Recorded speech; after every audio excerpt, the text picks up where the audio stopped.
I didn't, see that very optional. We're making history. Once again, we're making history. My grandfather was in a room like this in 2003 with over 200 survivors. And so I'm carrying that same baton, and I carry it with honor.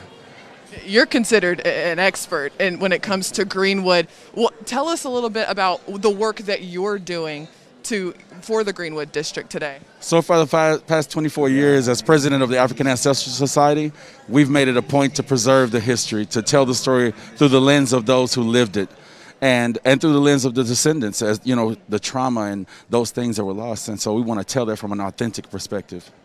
Thank you so much for your time and for sharing your story. We hope you enjoy the program. Thank you. And thank you so much for tuning in. We will now turn things over to the podium as they begin today's program. Thank you so much.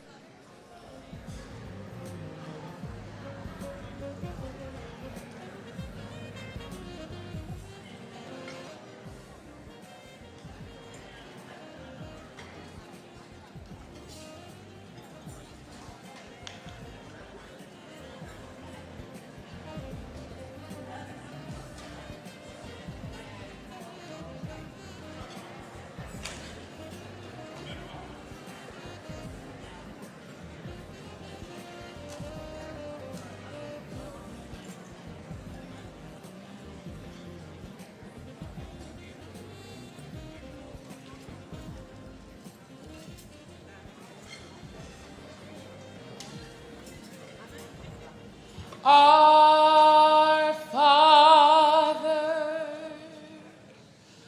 which art in heaven, hallowed be thy name. Thy kingdom come, thy will be done on earth as it is in heaven. Give us this day our daily bread, and forgive us our debts as we forgive our debtors, and lead us not into temptation, but deliver us from evil. For thine is the kingdom and the power and the glory forever.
worst terror right here in Tulsa, the worst race massacre in American history.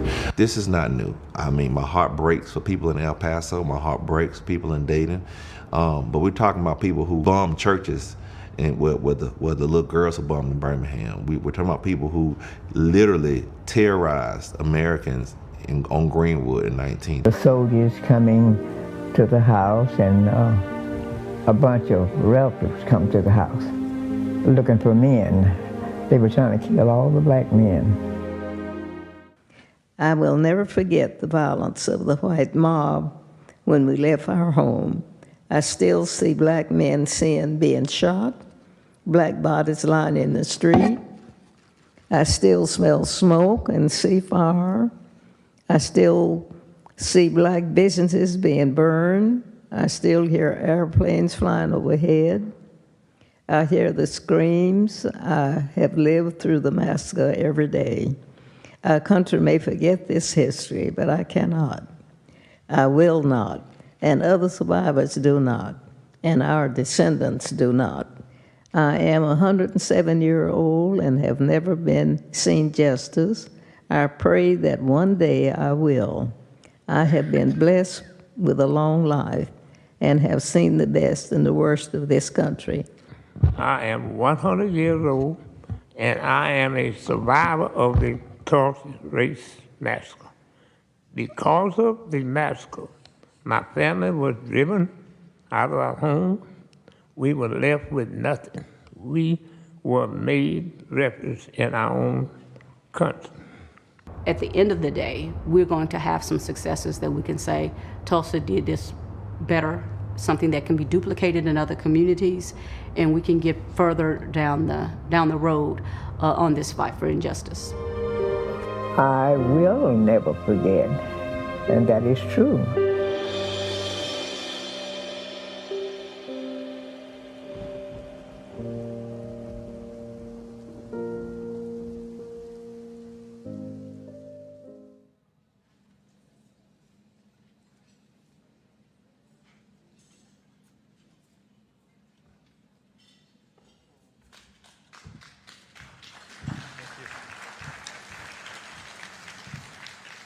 A wise man once said that your true character is revealed by the clarity of your convictions, the choices you make and the promises you keep.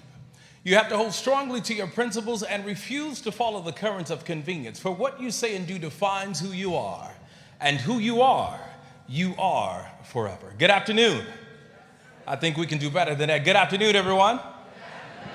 It is such an honor to be here. I'm DeMarco Morgan, a news anchor in CBS for CBS Los Angeles, but I am a native of Tulsa, Oklahoma, and a graduate of Booker T. Washington, class of 1997. It is good to be home and good to be here, and we will be honoring a number of special people today, but we don't want anyone to feel left out. So do me a favor and turn to the person seated next to you and repeat after me. Say, neighbor. Neighbor. I know we have all been to some black churches before. Let's try that one more time. Say, neighbor. You look good today. Now give yourselves a round of applause just for showing up. Yes. Dee Dee, you did an absolutely amazing job. Wasn't she good? The funny thing is, Dee Dee and I grew up together, and I never knew her first name, her real first name. I just knew her as Dee Dee, but I am so proud of you. And also Tiffany Crutcher. Let's give Tiffany a round of applause. Dr. Crutcher. Thank you for all that you do. It is because of Tiffany's grandmother, VIOLA that I am able to speak confidently and comfortably in front of people, because I used to go to her grandmother's home when I was 6 years old to learn how to speak in front of people. And Tiffany's dad used to also play the piano for me at the house. They were trying to teach me how to sing. Now, I ended up with a talking career, so the singing stuff didn't go too well the way that I wanted it to be, but I am so grateful to the Sills family, to all of the families here, my family, the Morgan family also inside today. So thank you for having me. But we have a very special place in our hearts for our survivors, our descendants, and for what has happened to my hometown here in Tulsa, Oklahoma. Something that we vow to never forget, and something that we will work until the day that we die to see that we receive what we are owed in this community. We want to recognize signature sponsors today. The Oklahoma City Thunder is here. Please stand and be recognized for making this possible for us. I wanted you guys to stand up. Please stand. OKC Thunder, stand up. Thank you. They played a major role. Also, the Equal Justice Initiative. If you are here, please stand and be recognized. Thank you. And last but not least, board members, representatives of the Terrence Crutcher Foundation, please stand and be recognized.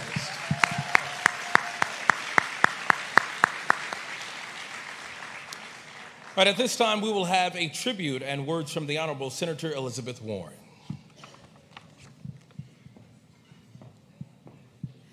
Hello. I'm sorry that I couldn't join you in person, but I'm grateful for the chance to pass along this message.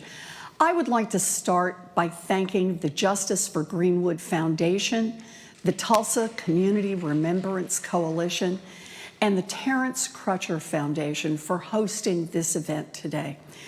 We are here to commemorate 100 years since the 1921 Tulsa Race Massacre and honor the lives and legacies of the 300 Black individuals who were killed during the massacre, as well as to honor the survivors who are still with us today, Mother VIOLA FLETCHER, Mother Leslie Randall, and Mr. Hughes Van Ellis.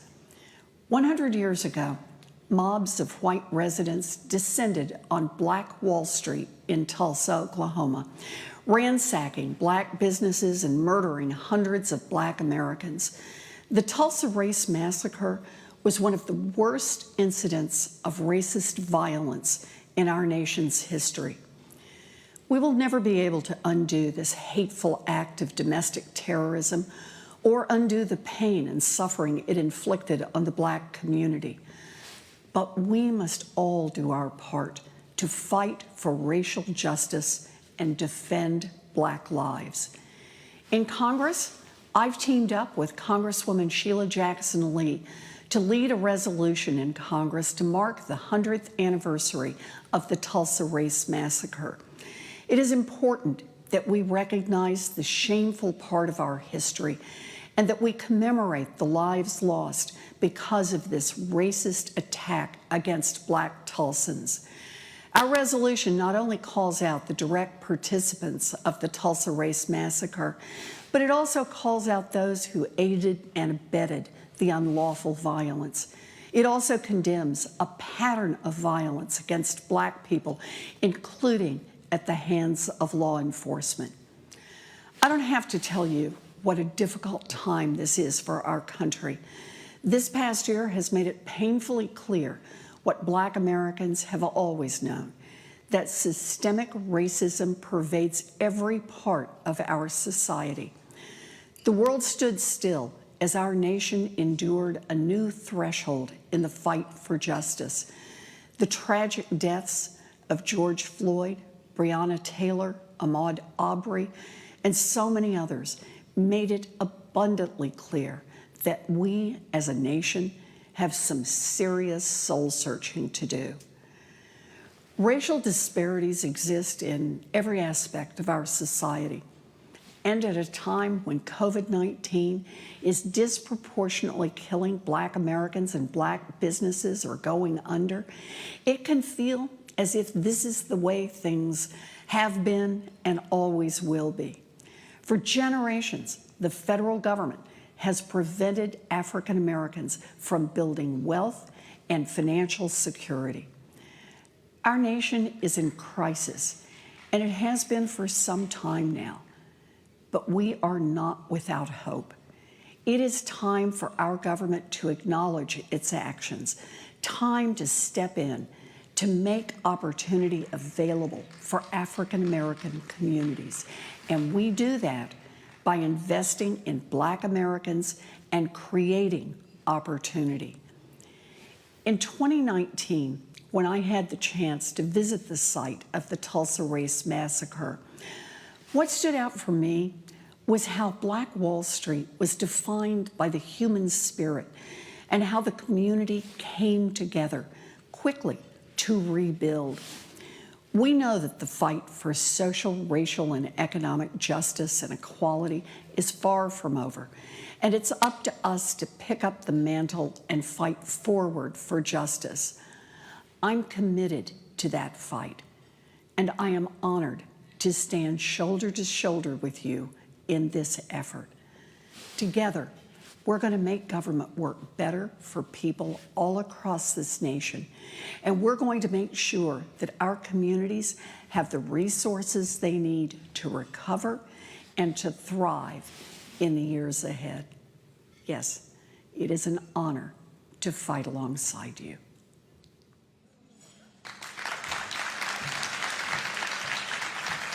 And at this time, I need you to stand to your feet and make some noise like you have lost your mind to recognize our survivors who are in the audience. Show them that we love them.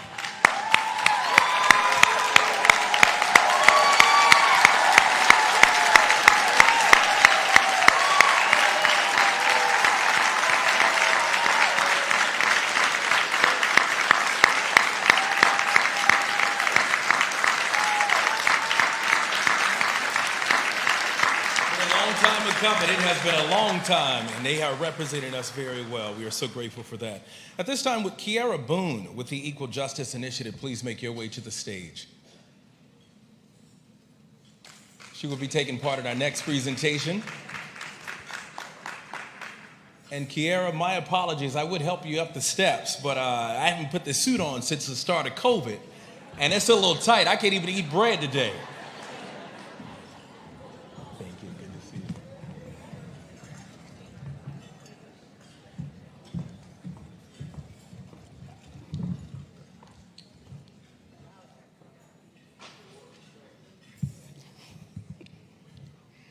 Good afternoon.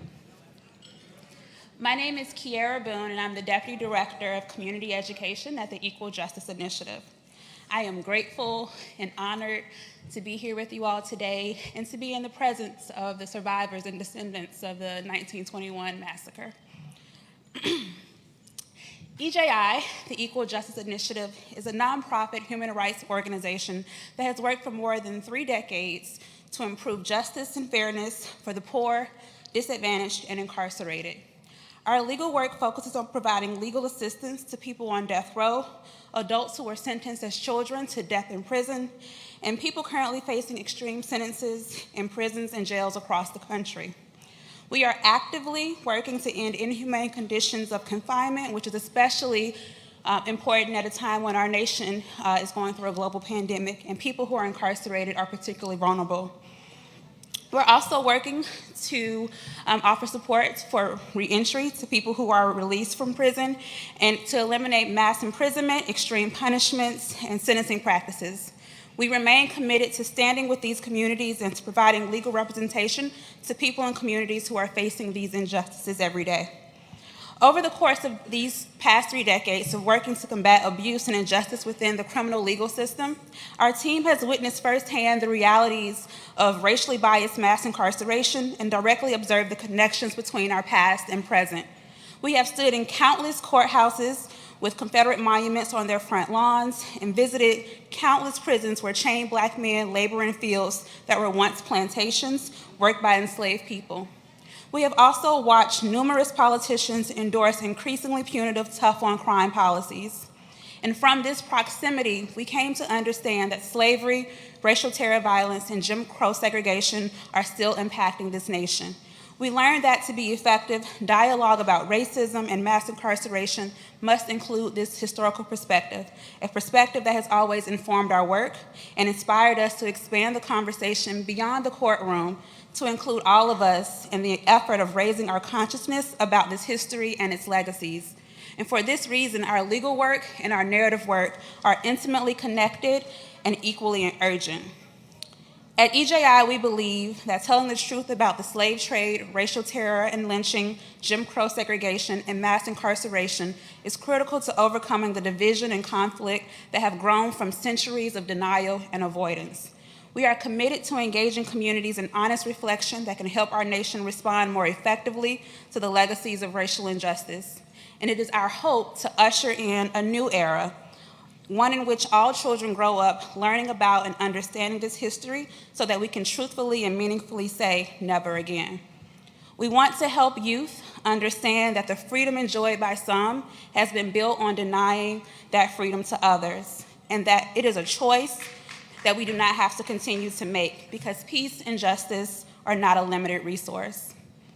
EJI's Community Remembrance Project is one tool that we offer to support communities looking to engage in an effort to unearth and to confront their local histories of racial injustice while exploring how that history continues to shape the present. As part of this project, we work with communities to erect historical markers, organize community soil collection ceremonies, and hold essay contests for local high school students. In the fall of 2018, just a few months after we opened the Legacy Museum and National Memorial for Peace and Justice in Montgomery, community members began organizing to form the Tulsa Community Remembrance Coalition. The coalition is made up of several individuals and organizations throughout Tulsa, and as part of EJI's Community Remembrance Project, the coalition in Tulsa has been very busy. They have been hosting community soil collection events in remembrance of the victims of the 1921 massacre. The exhibit is actually currently open at the Gilcrease Museum. And last September, the coalition unveiled a historical marker at the corner of North Greenwood and East Cameron Street in the Greenwood district to recognize the victims of the 1921 massacre.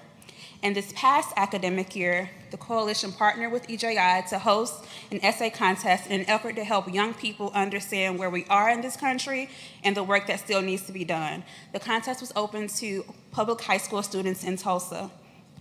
In many communities, the impact of race and class-based inequities is directly felt by youth at the very time that they are developing a deeper understanding of their own identity and questioning their place in the world.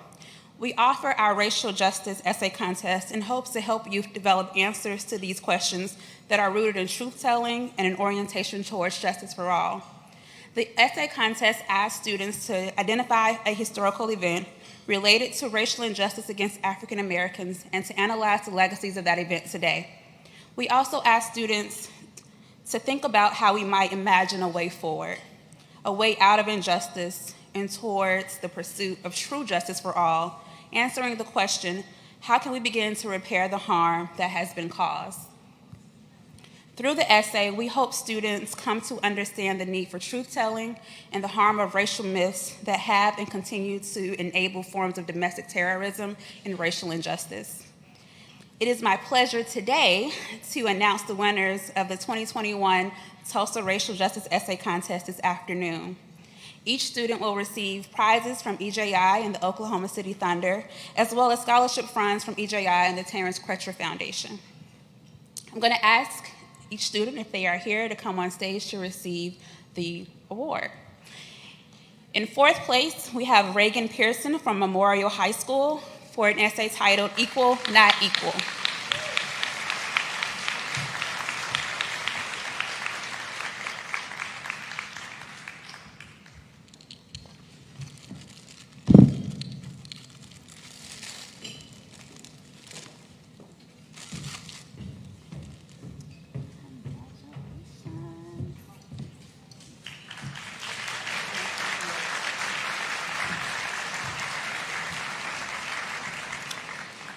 In third place is Zaiden Gao from Jenks High School with an essay titled Innocence Behind Bars.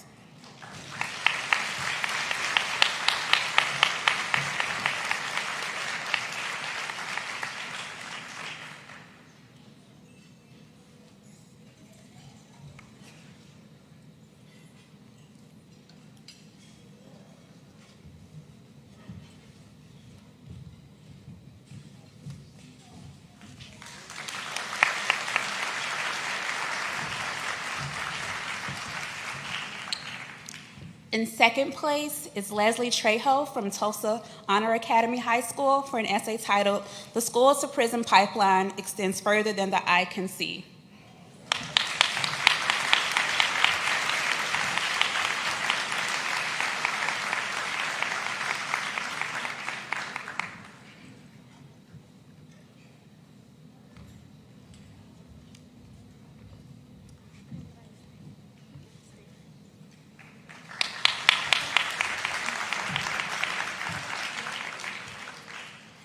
And in first place is Ankit Jalipali from Union High School with an essay titled The Forgetting of Massacres.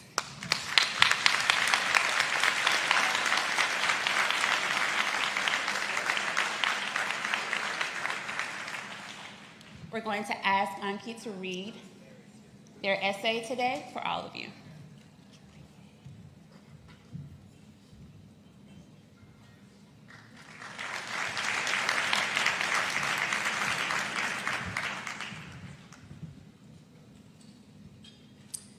give these students a round of applause.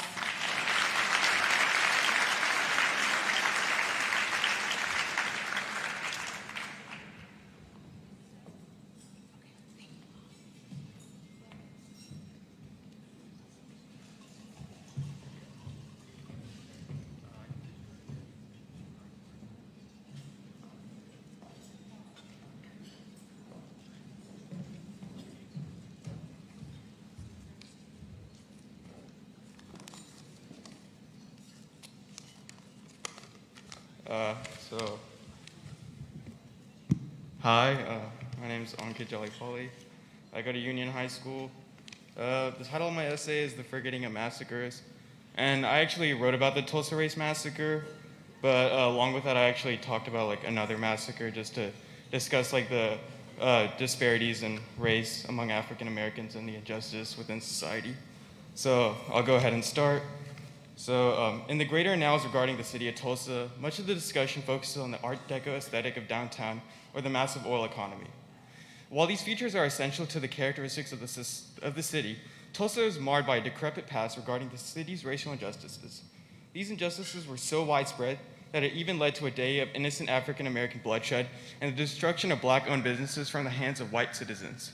This event would become known as the Tulsa Race Massacre, which created damage so extensive 36 people were murdered and hundreds were put in critical condition. Although the violence on that day would darken the city's reputation, these violence acts went disregarded for decades as the city made consistent efforts to cover up the crimes. Eventually, the news trickled down to the public during the 1970s when scholars began to investigate the events that transpired. Finally, in 1996, an official ceremony was held for the 75th anniversary. Even to this day, there are numerous findings, such as the mass graves, which raises the morbid death count. The actions of the city and news publications to cover up the violent uprising should not be forgotten, as it promotes the mass forgetting of racial injustices and the qualities associated with the crimes committed.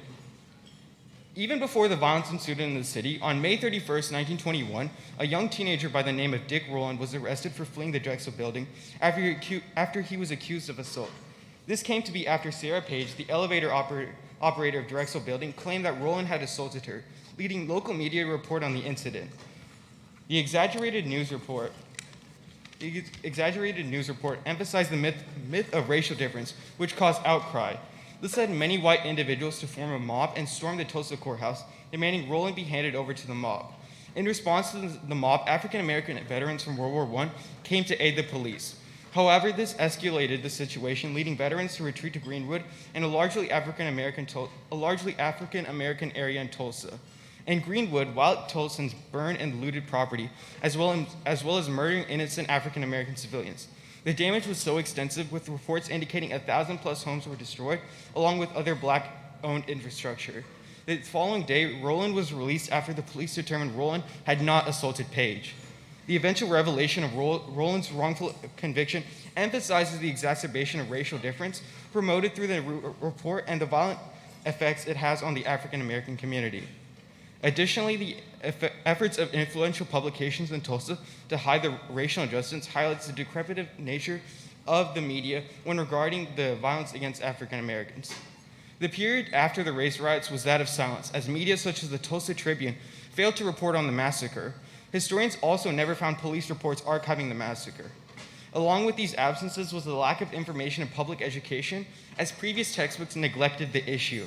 The lack of information on the massacre in Tulsa is not exclusive to the city, as media has an extensive history at disregarding racial violence. For example, the East St. Louis massacre in 1917 occurred after a rumor started stating an African American murdered a white citizen. These accusations led to shootings and arson against African Americans to the degree of devastation seen in Tulsa. After the gruesome violence was a lack of reporting, which influenced Marcus Garvey to give a speech condoning the cruelty. While Garvey's speech claimed the U.S. would never forget the violence against those African Americans, his statements are unqualified, as society fails to even acknowledge the issue. I myself find baffled that my formal education never even once mentioned these atrocities, thus emphasizing the extent and damage of media failing to cover these stories. Moreover, these incidents greatly reflect present-day injustices in the U.S., such as the failure to effectively report violence against African Americans on a national scale. African Americans are undermined in the terms of social justice, with statistics illustrating these individuals are often the target race of police brutality. Data estimates 1 in every 1,000 African American individuals can expect to be murdered by police. Not only does this evidence highlight the systemic oppression against African Americans, but exacerbates the issues linked to the absence of information regarding racial violence. The violence against African Americans can be attributed to the racism and the public's lack of understanding of previous racial atrocities. Only with the advent of recent technology can the public themselves display police brutality, highlighted by the murdering of George Floyd and Trayvon Martin, as those situations were properly addressed through the social media, allowing for the ignition of the mass Black Lives Matter movement. To eliminate the forgetting of racial violence requires media to take every act of brutality against African Americans seriously, as well as students being informed on previous mass racial violences. This will promote the prevention of the neglectful nature in society, as well as preventing future racial injustices, as citizens will be well educated, thus allowing society to consider the implications of racial violence and advocate for a society with moral obligations to protect all individuals. Ultimately, Tulsa's race massacre is an event that should be condemned forever because of the violence that occurred and the city's long resilience to acknowledge the slaughter. As additional bodies from the massacre are found, the horrendous nature of the event continues to be stressed. The event as a whole highlights the racial disparity in the U.S. and the effects of failing to inform the public on racial violence. The systemic issues brought upon by the disregarding of massacre can only be solved through the effective use of media that publicizes these inequalities and a society informed on past and present injustices, as well as the ways to prevent future inequities. Only then can society effectively solve the structural violence that mars humanity. Thank you.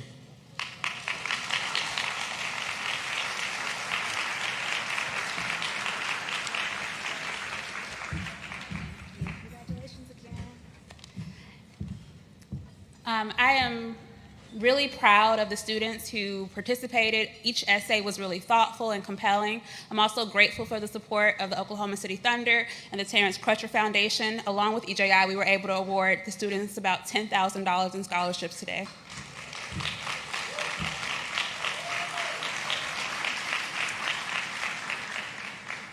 And before I leave, I would like to introduce a short video from EJI's founder and director, Brian Stevenson. Unfortunately, he couldn't be here with us in person, but he does send his regards. Thank you all.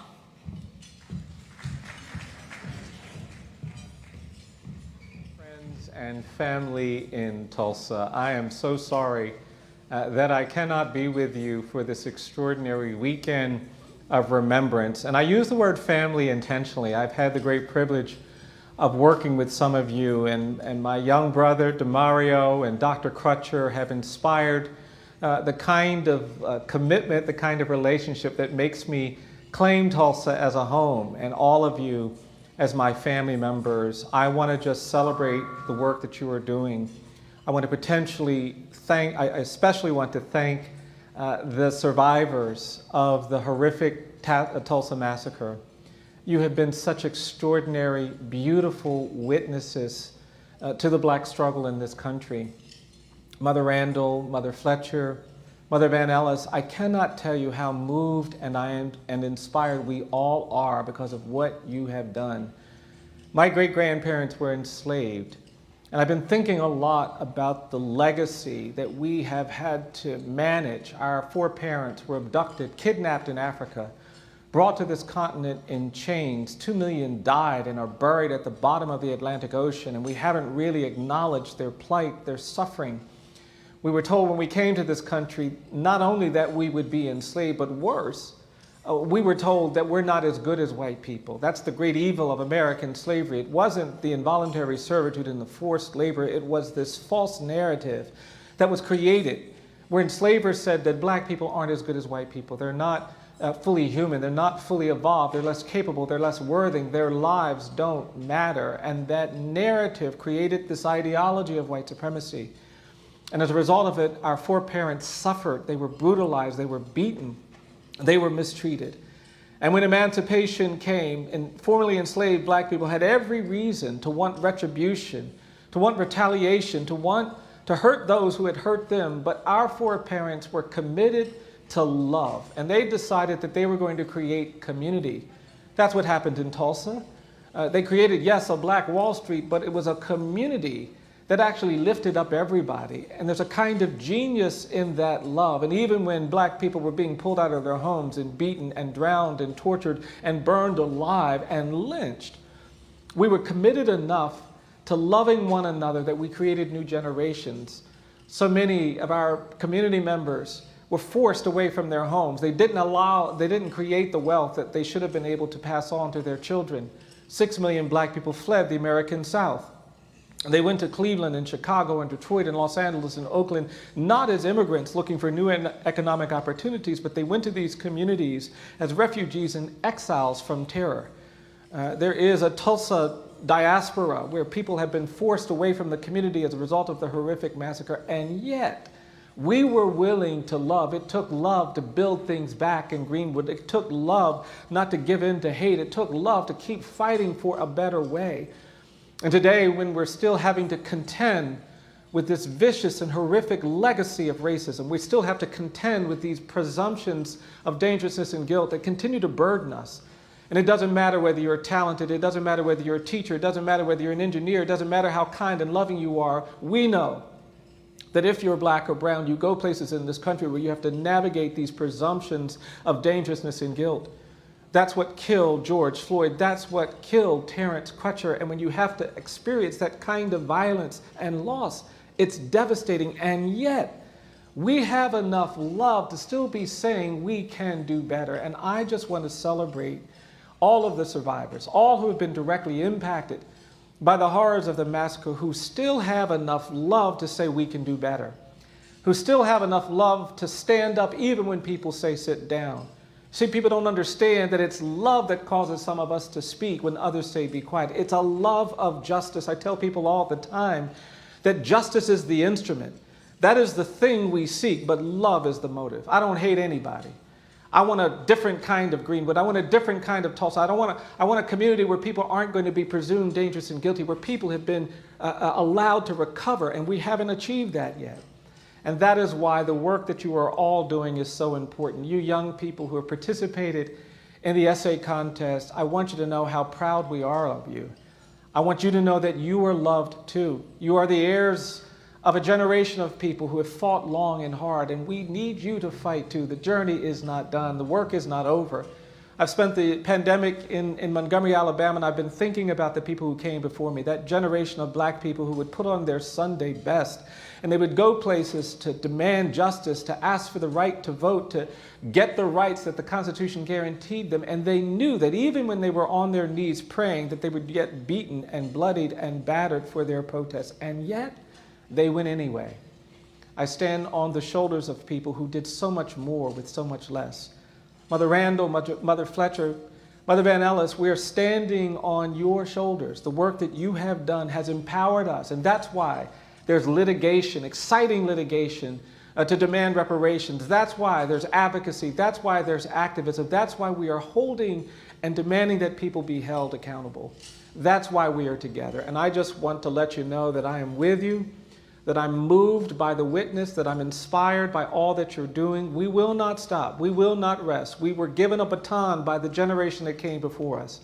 And we're going to keep running this race until we see the justice, till we see the equality, till we see the repair that communities like Greenwood deserve.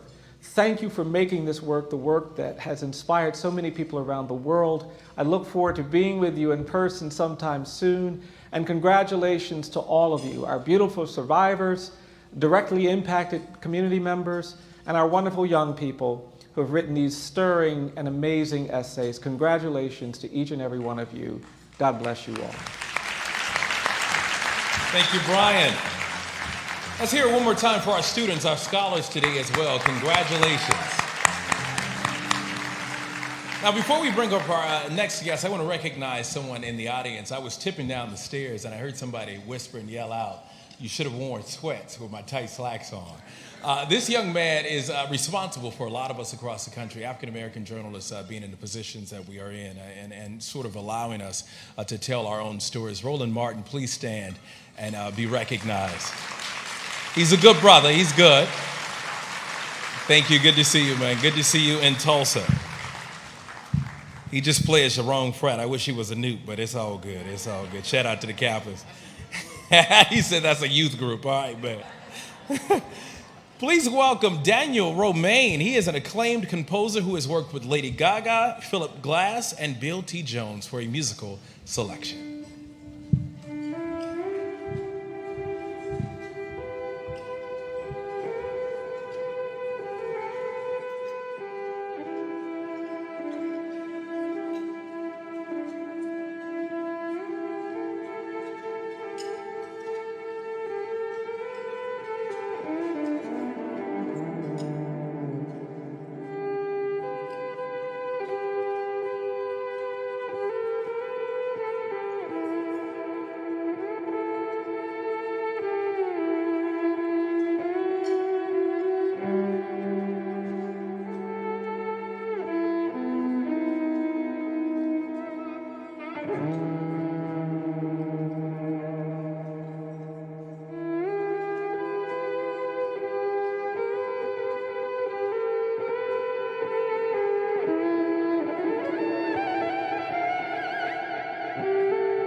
Can you hear me?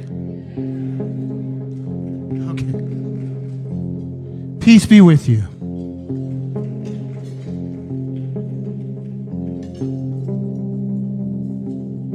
My good mother taught me whenever you enter a room, you never come empty-handed, you bring a gift, and I'm so honored to be here with you today.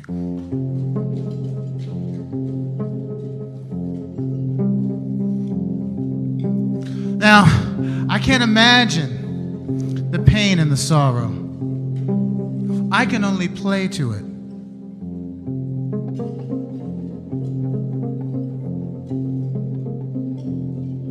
My good Haitian mother, she taught me whenever you enter a room, you come in peace, but speak the truth.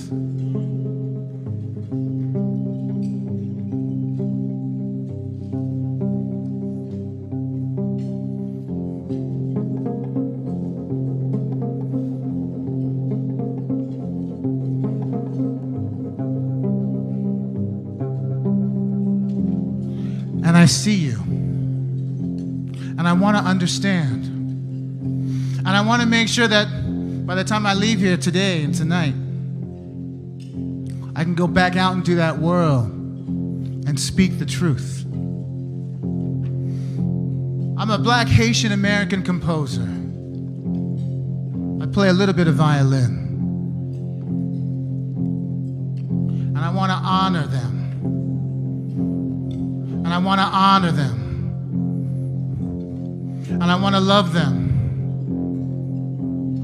And I want to honor them by not forgetting. My good Haitian mother told me we can forgive, but we never forget.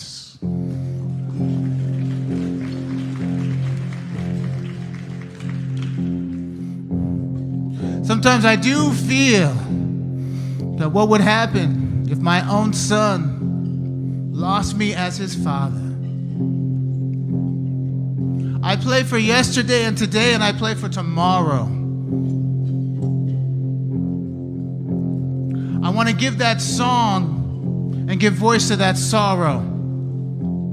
And there's a trinity here of truth, justice, and rehabilitation.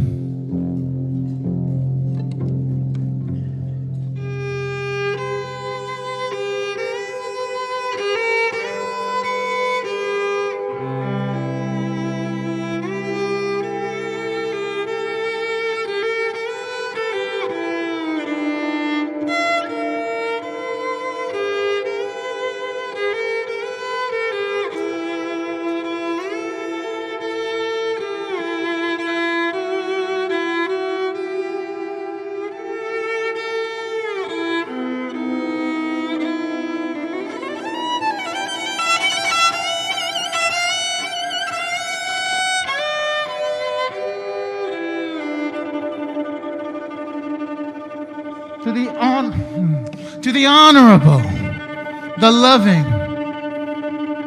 Hughes Van Ellis.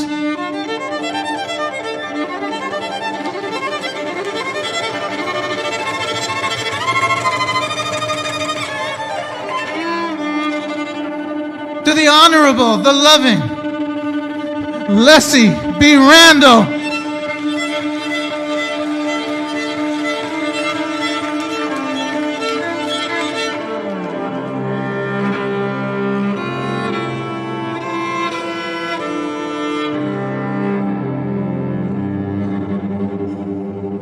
This is a 6-string violin. There's no accidents here. Today, right now,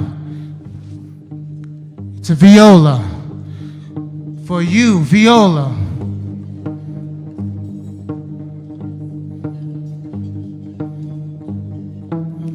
Somewhere out there,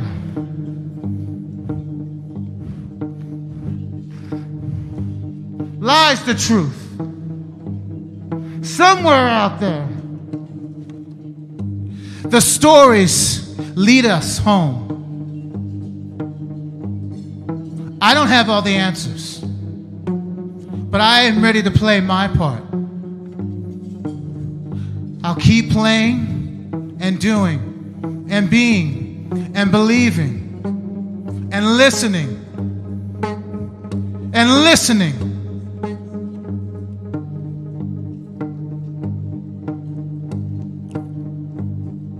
And maybe we'll all get there together. And maybe we'll all get there together. And maybe we'll all get there together.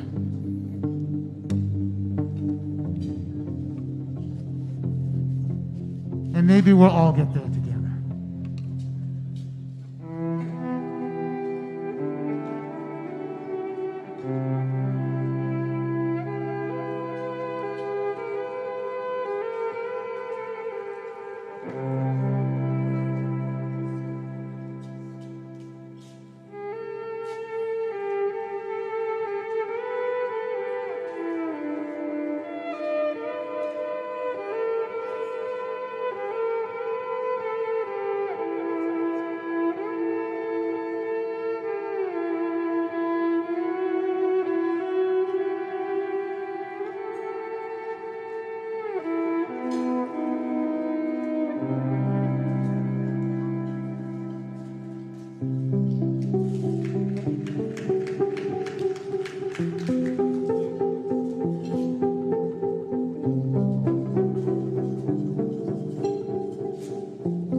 Come on, guys, we can do better than that. That was absolutely amazing.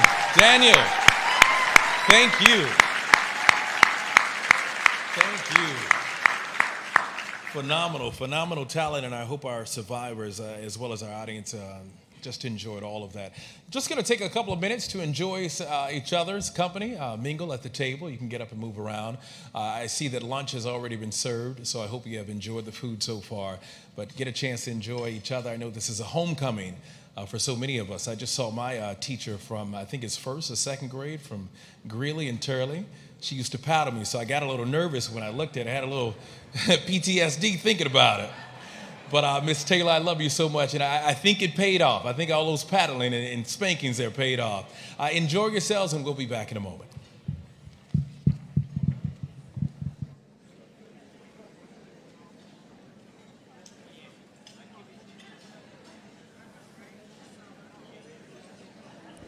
Incredible words, incredible performances so far in this program. Thank you again so much for joining us for this very, very important event where we get the opportunity to honor the survivors and the descendants of the Tulsa Race Massacre. As we take a little bit of a break in the program for people to enjoy their lunch, that gives us an opportunity to show you a little bit of the content that we've been working on with the Thunder throughout this month, starting with a very, very great interview.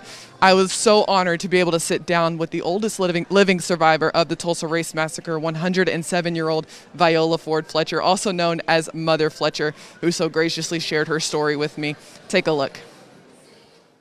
My name is VIOLA FLETCHER. I'm 107 years old. When did you move to Tulsa, you and your family? Right after statehood in the early part. Life for you guys in Tulsa was normal. You guys were happy and yeah, normal, and enjoying living here with all the things, you know. It was real nice. Up and down Greenwood, as I could say. Well, we had churches and restaurants and parks and playgrounds and stores and just everything that you needed in the neighborhood. And so what do you remember about that day in Tulsa? Well, that evening in Tulsa, we heard a noise, people running and screaming and crying and guns shooting and the houses burning, could smell smoke. and I think airplanes flying, and then someone running through the neighborhood said everybody should get out of town because the white people were killing all the black people to run for your life to keep from being killed. So at that time, my parents, gathered up the family, and we all got into this little wagon, all huddled and settled down together, and making sure everybody was all safe and together. And that's the part I remember most.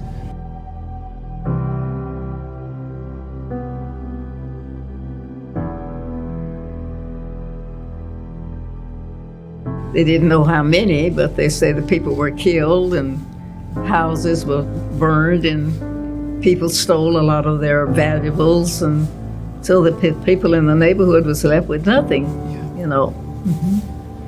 Do you remember what happened to your home, your family's home? Well, we left. Everything out there where we were was destroyed. So it was a good thing we got out of the neighborhood.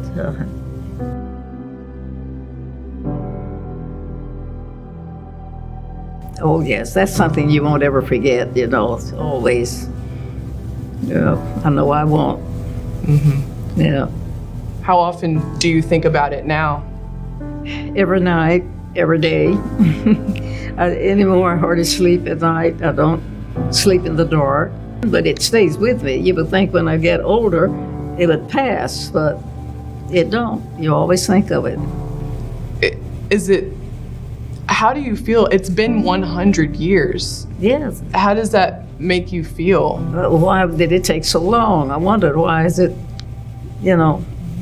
been so long before all of this started being talked about? Because there's a lot of people that don't know about it. So many people don't even know about it. Before we go, we have something to thank you for doing this interview with us that we want to give you, because we appreciate you so much. On behalf of the Oklahoma City Thunder, the basketball team, we would like to give you the Thunder a jersey. Hey, look, my name's there. Yes, yes. This is for you? Yes. Oh, well, thank you. Thank you much. It's got your name. No, thank you. I appreciate your time. Well, I'm 21.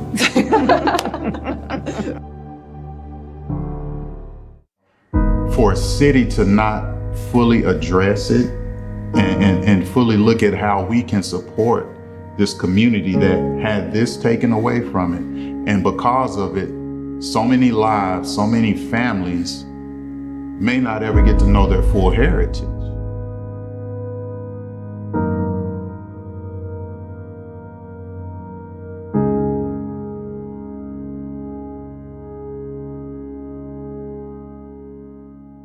My name is Leroy Gibbs II, and Ernestine and Leroy Gibbs were my grandparents.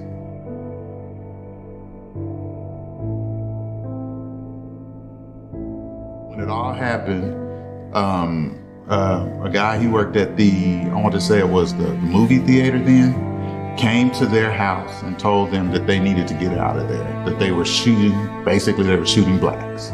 Y'all need to get out of here and y'all need to leave. They began to make their moves and to get away.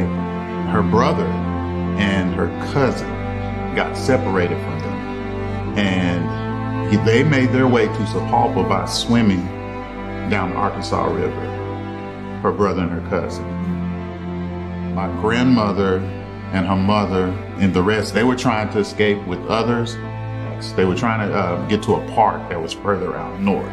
And they were saying they're shooting blacks as they're walking this trail to get there. And it was a white man that came along and helped them get away from that area at that particular time. They had set up like a camp at the fairgrounds, and they made their way there. And then when they returned back, everything was gone. All was burned, everything was gone.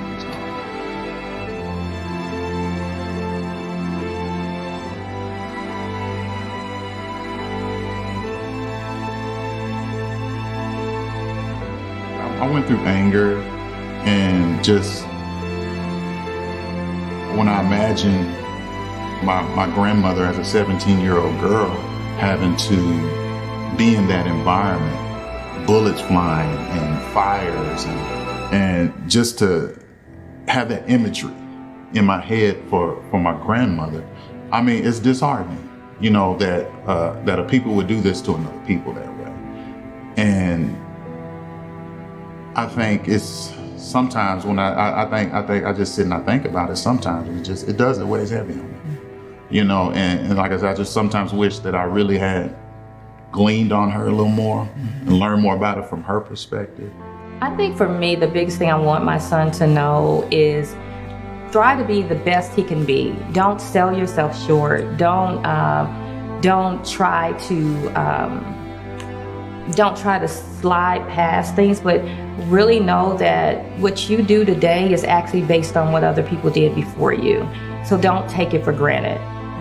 One thing I got from her, anytime she would talk about it, is her strength and her tenacity. That even though that happened, it didn't put her in a place of fear. She didn't live in fear. Even after going through that, she didn't live in a place of fear. And I'm like, that's a tenacity that I want for myself. That no matter what I go through, that fear doesn't cling to me and prevent me from fulfilling everything I'm supposed to.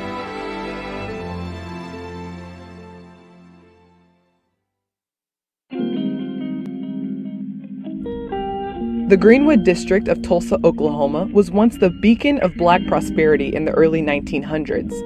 Comprised of 35 square blocks teeming with self-sufficient Black-owned businesses such as doctor's offices, restaurants, movie theaters, and retail shops, the area earned the nickname Black Wall Street around the country. However, on May 31st, 1921, it became the site of one of the most devastating and harrowing acts of racial violence in American history. A young Black teen was accused of assaulting a white female elevator operator, and what followed was an all-out attack on Greenwood's Black residents and businesses. Mobs of white Tulsans reduced what was once a thriving neighborhood down to mere ashes in a matter of hours. 4 men with torches in their hands. These torches were burning. When my mother saw them coming, she says, "You get up under the bed, get up under the bed, get up under the bed." And all 4 of us got up under the bed. I was the last one, and my sister grabbed me and pulled me under there. And while I was under the bed, one of the guys coming past the bed stepped on my finger, and as I was about to scream, my sister put her hand over my mouth so I couldn't be heard. Now, I remember that. They set our house on fire. They went right straight to the curtains and set the curtains on fire. And as a result, that's how our house first started to burning. Well, the night of the prom, of course, the hall was all decorated and everything, you know, for the dance. But the night of the prom, this Stratford Hotel was on the corner of Eastern and Greenwood, but you know, that was right in where there was a whole lot of bad shooting going on and stuff.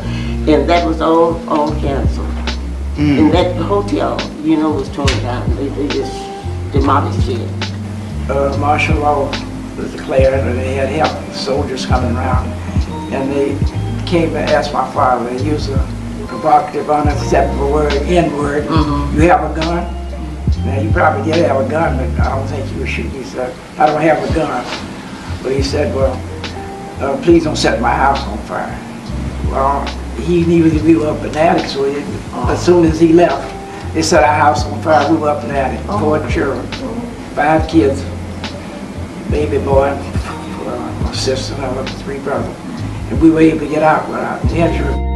Historians estimate hundreds of people were killed in the massacre and millions of dollars worth of property was destroyed. Nearly 100 years later, the effects of the Tulsa Race Massacre still loom over North Tulsa like a cloud of smoke. This year, we gather to recognize the centennial of this travesty and honor the survivors, the victims, and their families. The centennial of the Tulsa Race Massacre is rapidly approaching, and joining us on our conversation today is a man with a personal connection to Tulsa as well as a tie to the Thunder, and that is Etan Thomas. And for our listeners, here's just a quick rundown of Etan's bio. He's spent 11 seasons in the NBA, one with the Thunder. He's an author, poet, award-winning activist, podcast host, father. Etan, did I miss one? It sounds like you're a very, very busy man. Oh, no, I appreciate it. I appreciate the intro, but yeah, I'm involved in a lot of things. Well, we appreciate you so much taking the time out to join our podcast. We're very excited to have you. Definitely. Thanks for having me. Yeah, Etan, you spent a year of your career back in your home state in Oklahoma.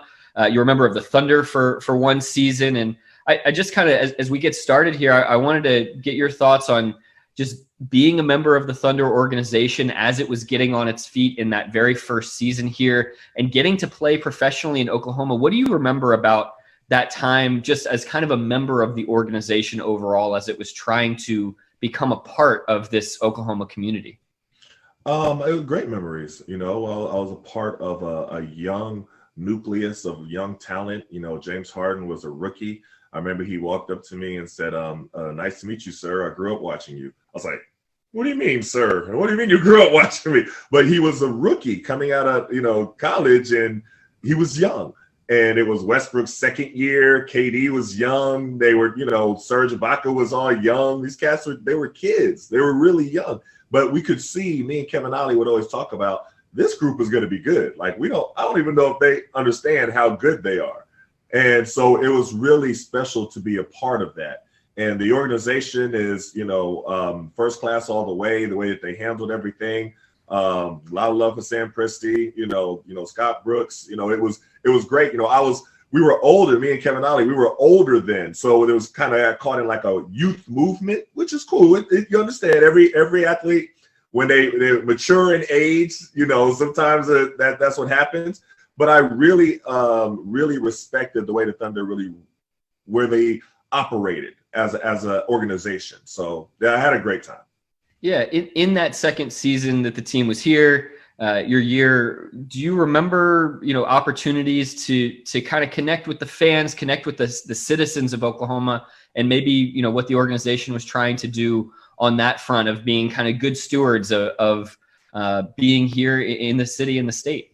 Oh, definitely. There's a lot of things going on as far as, community outreach. We was a part of a lot of different, initiatives. And I remember just going back and playing in preseason in Tulsa. I mean, I had all the tickets, I thought it was just great. And, just the way you can tell that the Thunder really wanted to, introduce themselves to the community and really become a part of the community. Not that they're just there to entertain the community, but to really sink their teeth into everything and to become a part of everything, and the inner outs of the way the community was operating and the needs and everything like that. So it was really apparent, those first years.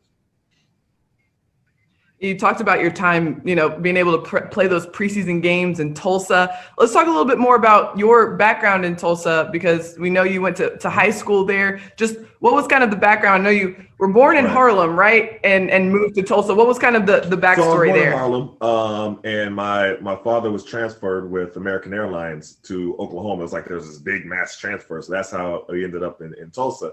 And my middle school, Carver Middle School, Booker T. Washington High School, great times, great environment to grow up in.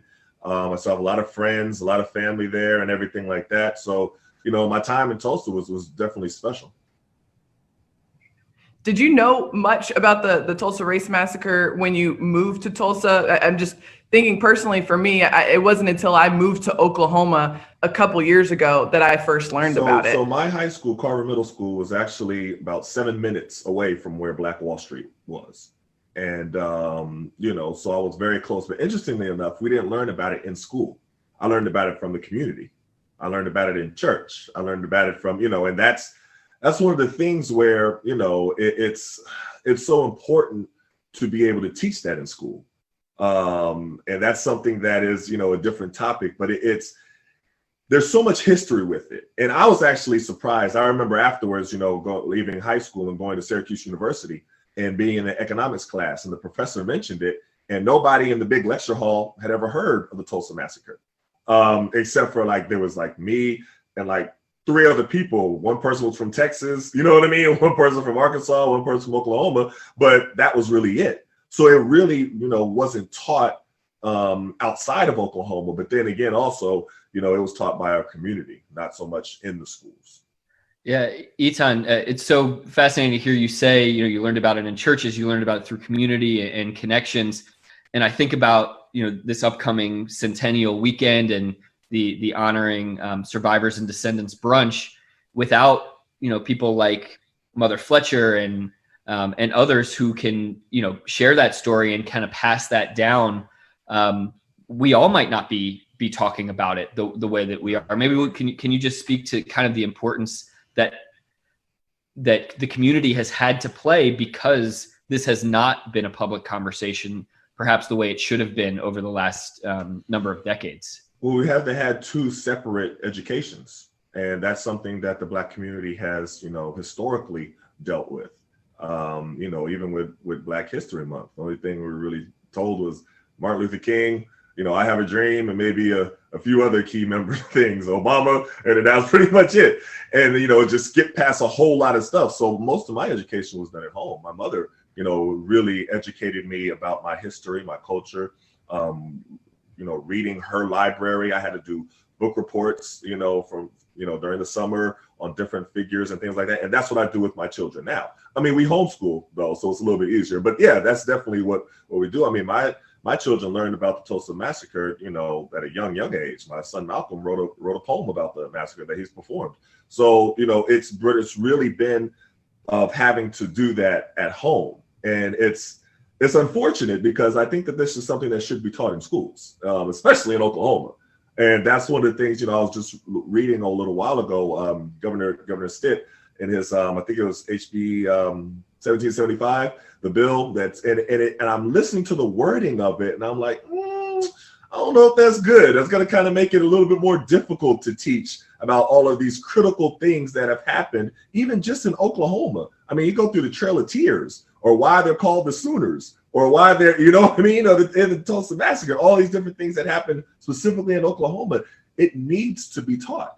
The thinking is that if you teach young people about that, it will make them feel, inferior, a guilt complex, white guilt, things of that nature. And so you don't want to teach them about it. So you want to teach a certain washed, watered down form of history. And that doesn't do anybody good. That's not, you have to be accurate as far as what actually happened. And I always say, if Black children can be old enough to experience racism, then white children should be old enough to learn about racism. And, and the history of racism, the history of white supremacy, that is history. If we're going to teach history, we have to teach it accurately, and that's one of the things that, it's unfortunate, but I think we're still dealing with some of the same issues now that we were dealing with when I was in school. And then also when, even going back further, generations were in school, as far as not teaching the totality of history. Yeah, Tom, I kind of want to dive into your personal history just a little bit more. And clearly, this is something that you're very passionate about, but you're very, very well versed about. But I think it sounds like it goes beyond just, being from Tulsa. That activism seems to be just kind of central to who you are. And it was whenever you were in the league. And it sounds like it was before you even, got to the NBA. Just when did that sort of activism and passion to want to make a difference and make a change, when did that start for you? When did that become central to you? So that started for me at 7th grade in middle school. Carver Middle School, that's when the switch came for me. And my mother started, teaching me a lot about different athletes who use their positions and their platforms to stand up for something. I started reading about Kareem and Bill Russell and Muhammad Ali and, all of them. And then I read the autobiography of Malcolm X, and that kind of changed everything for me. Then I started questioning. I was like, well, why aren't we learning about our history here in this history class? Why are we not learning about this? Why are you teaching us that, you know, Christopher Columbus discovered America when there was already people here? How do you discover something when there are already people living there? You know, so I started asking all these different questions. And then as I got to high school, to Booker T. Washington, you know, I was on the speech and debate team. And so we were winning state championships in basketball. We had a real good, you know, a special talent time when I was at Booker T. And we were also winning state championships in speech and debate. So I had the ability to do both. And I got attention for speaking to different things like police brutality and racism, because those are things that I would write my OO about. OO is original oratory for, you know, non-speech and debate people. But I would write my OO about on those topics, and it would get more attention because I played basketball. So that's when I made the connection. I was like, oh, so people are going to hear me just because I play basketball. And I just kept doing it. So that's been kind of a part. Anybody that's known me since, you know, my middle school and high school days, they'll say, oh yeah, Ton, he's been that way forever. He's just kept playing basketball and doing it on a higher level, but that's really been his personality. Well, but you also, you know, get to kind of carry on this lineage, this legacy of high profile athletes using that platform to try to broaden the conversation, open up the conversation, take a stand. What have you thought maybe over the last few years and maybe since you've been in the NBA, after you've left the NBA, how in particular NBA players have tried to use their platform to speak to some of these issues? I mean, I think it's been amazing. My last book that I wrote was called We Matter, Athletes and Activism. And I interviewed all these different athletes from the past and the present. So I got a chance to go back and interview a lot of the athletes that I grew up reading about, admiring. So like Kareem Abdul-Jabbar and Bill Russell and John Carlos and Mahmoud Abdul-Rauf. And it was amazing interviewing them because I was like, man, like I always tell Dr. Carlos, I'm like, I literally grew up with your poster on my wall. You know what I mean? Like it was just absolutely amazing. But then I interviewed current athlete activists like Russell Westbrook and, you know, Dwayne Wade and, you know, all these different Michael Bennett and all, you know, football and basketball, you know, who are now using their platforms to be able to speak to different things. And a lot of times right now is centered around police brutality. And I wanted to do that for a lot of different reasons. One, to encourage younger athletes to continue that tradition, to be inspired by it, but also to allow them to be able to have the comfortability in using their voice. And now the current wave of athletes, I mean, the way they use their social media, I mean, we didn't have social media when I was playing, you know, back, you know, it started coming towards the end, but we didn't have it the entire time. And, you know, I always say, imagine if Muhammad Ali had a Twitter account, you know what I mean? Like, imagine what you would have seen. And so now you have the athletes really using their platforms in magnificent ways. I mean, Russell Westbrook just did a documentary on, you know, the Tulsa race massacre. Using his platform to do that is amazing. You know, so what athletes are now able to do is just, you know, I can't applaud them enough. And for our listeners, Aton's career in the NBA spanned from 2001 to 2011. So right on the cusp, right on the turning point of that social media kind of craze taking over the country. But Aton, you mentioned that centennial and just being somebody who used to walk the streets of Greenwood, went to Booker T. Washington High School. For people who are just now learning about the centennial, who are just now setting eyes on Tulsa, Oklahoma, what are some of the things that you want them to take away from everything that's going to be happening around the centennial coming up? I mean, there's so much, you know, a lot of people still don't understand everything that happened and what Black Wall Street really was. I mean, if to go back to 1921, you know, for it to be that long ago, you have to just, it's hard to really conceptualize now, but you have to go back to what America looked like in 1921, 1920, 1919, you know, and for the Black community to create their own Mecca, their own community where they didn't have to go across the railroad tracks for anything. So when I say the railroad tracks, that's the segregation line into the white neighborhood, into the white side of town. So they had everything they needed on their side of town. And we're talking about everything. Like they didn't need to go across the tracks for anything. We're talking about grocery stores, movie theaters, and whatever you name, they were okay. And it was a time where, imagine if, you know, that 100 years ago, then today where it would be. Let's try it one more time. We've been fed. Good afternoon. God is still good, right? Yes, he is. I hope you guys are enjoying yourselves. I just want to give a quick shout out to Pastor Layla Codwell, my play auntie who is in the back. Wave your hand. She does a lot for the community too. Good to see you. Love to see you. And also civil rights attorney Benjamin Crump is in the house. Where are you? Please stand and be recognized. Okay, I see him in the back. He has been dubbed the Attorneys General for Black America, and we receive that. We receive that. Thank you for all that you do. A true leader has the confidence to stand alone. She has the courage to make tough decisions and the compassion to listen to others. She does not set out to be a true leader, but becomes one by the quality of her actions and the integrity of her intent. In the end, you'll find that true leaders are like eagles. They don't flock together. You find them one at a time. With that said, I am so honored to tell you that we got a surprise for us as a keynote speaker today. And you know who it is, all right? You've been looking at your program? She is absolutely amazing. She's a fighter. She's fierce. She's always dressed so nicely and so well. I love her. Got a lot of personality. And it was her office that also helped me when I was there anchoring the live news for CBS Evening News, anchoring that show from Houston during Hurricane Harvey, and her office really looked out for me. So I'm forever indebted to you and your office. Thank you. But here to introduce her is one of our own, Representative Regina Goodwin, a descendant of Greenwood. And she is also fierce in her own right. Let's make some noise for our home girl right here. Woo!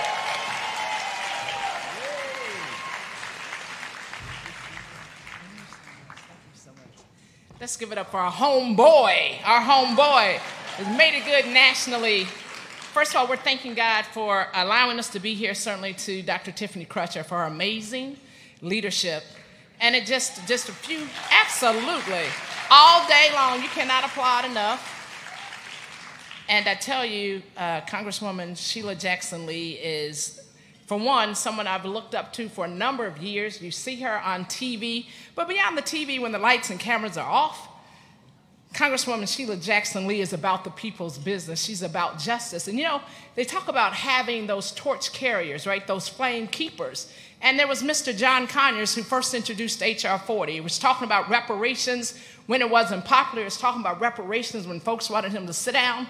And then he passes away, and we talk about those generations that pass away and dreams unfulfilled, but God knows he's got a wave coming, a second wave coming, and that's Miss Sheila Jackson Lee. You guys, she introduced H.R. 40. We coming in waves. You're not going to stop us. We're going to keep coming. And I just love the fact that she is here in Tulsa, Oklahoma, as we had to fight to get H.R. 1040 passed at the last minute with the word reparation in it. We had to fight that battle in Oklahoma City. And it's that national support. It's support that we have on the ground that tells us we got to keep on keeping on. I just had a few brief words with Congresswoman Sheila Jackson Lee, and she said, the power is in you. And she might not know that we always say, the power of we, not the power of one, the power of we. Her sharing that with me as I came to the stage tells me that we got to keep keeping on. I'll tell you very briefly what you all can read. It says, keynote speaker, Ms. Congresswoman Sheila Jackson Lee is an influential and forceful voice in Washington. She is serving her 13th term as a member of the United States House of Representatives. She represents the 18th Congressional District of Texas, centered in Houston, which is the energy capital of the world. They talk about Houston being the energy capital of the world. We've got our own dynamo in Congresswoman Sheila Jackson Lee. She is our energy. It says that she is the voice of reason, dedicated to upholding the constitutional rights of all people. She sits on 3 congressional committees, a senior member of the House committees on the Judiciary and Homeland Security, and appointed by the leadership as a member of the Crucial Budget Committee. It has been an honor to have shared with her in a congressional hearing a few days ago, and also just a couple of nights ago on a panel discussion with the Congressional Black Caucus. We are here, first of all, for Miss VIOLA FLETCHER at 107, Miss Leslie Benningfield Randall at 106, Mr. Hughes Van Ellis at 100, her baby brother, We honor you. You are our treasures, and we're going to do all we can to support you. And for all the survivors, we will keep on keeping on. And who's going to show us that best is, I introduced to you, and I just want you to get up on your feet. I shouldn't have to tell you that. I know you were going to do it anyway. But we're going to introduce to you the powerful, the dynamic, the unstoppable Congresswoman Sheila Jackson Lee.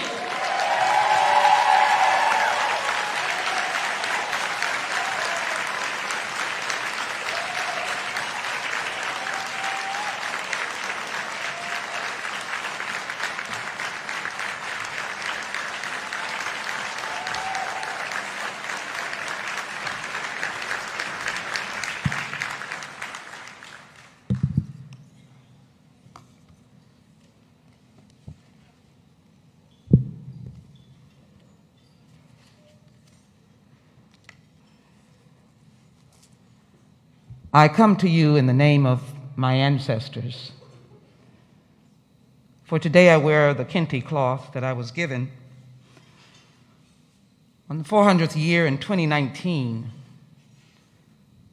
when we made our way as members of the Congressional Black Caucus, in the name of Mother Fletcher, in the name of Mother Randall, in the name of the descendants, in the name of Uncle Red, in the name of all those who go unnamed, the name of all those who have been lost, the name of all those who we encountered souls in our community that said, it makes me no never mind.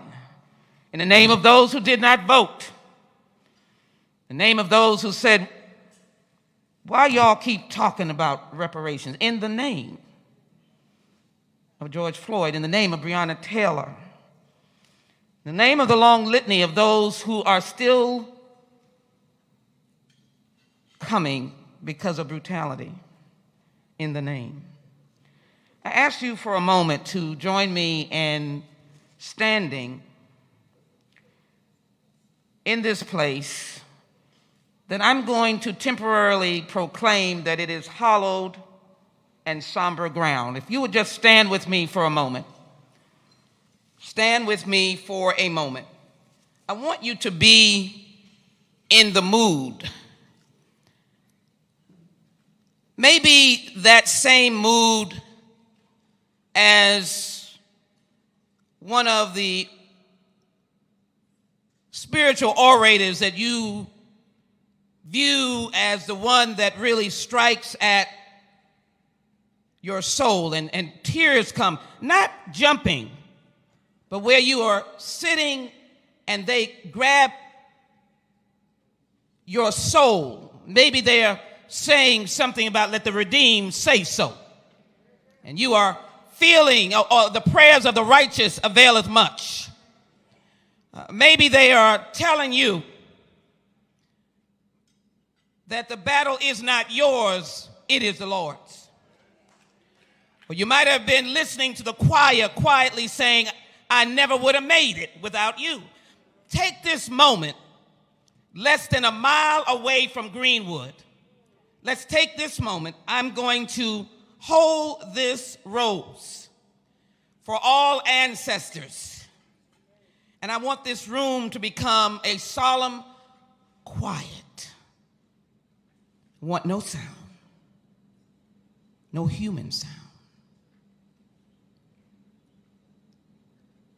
At this moment.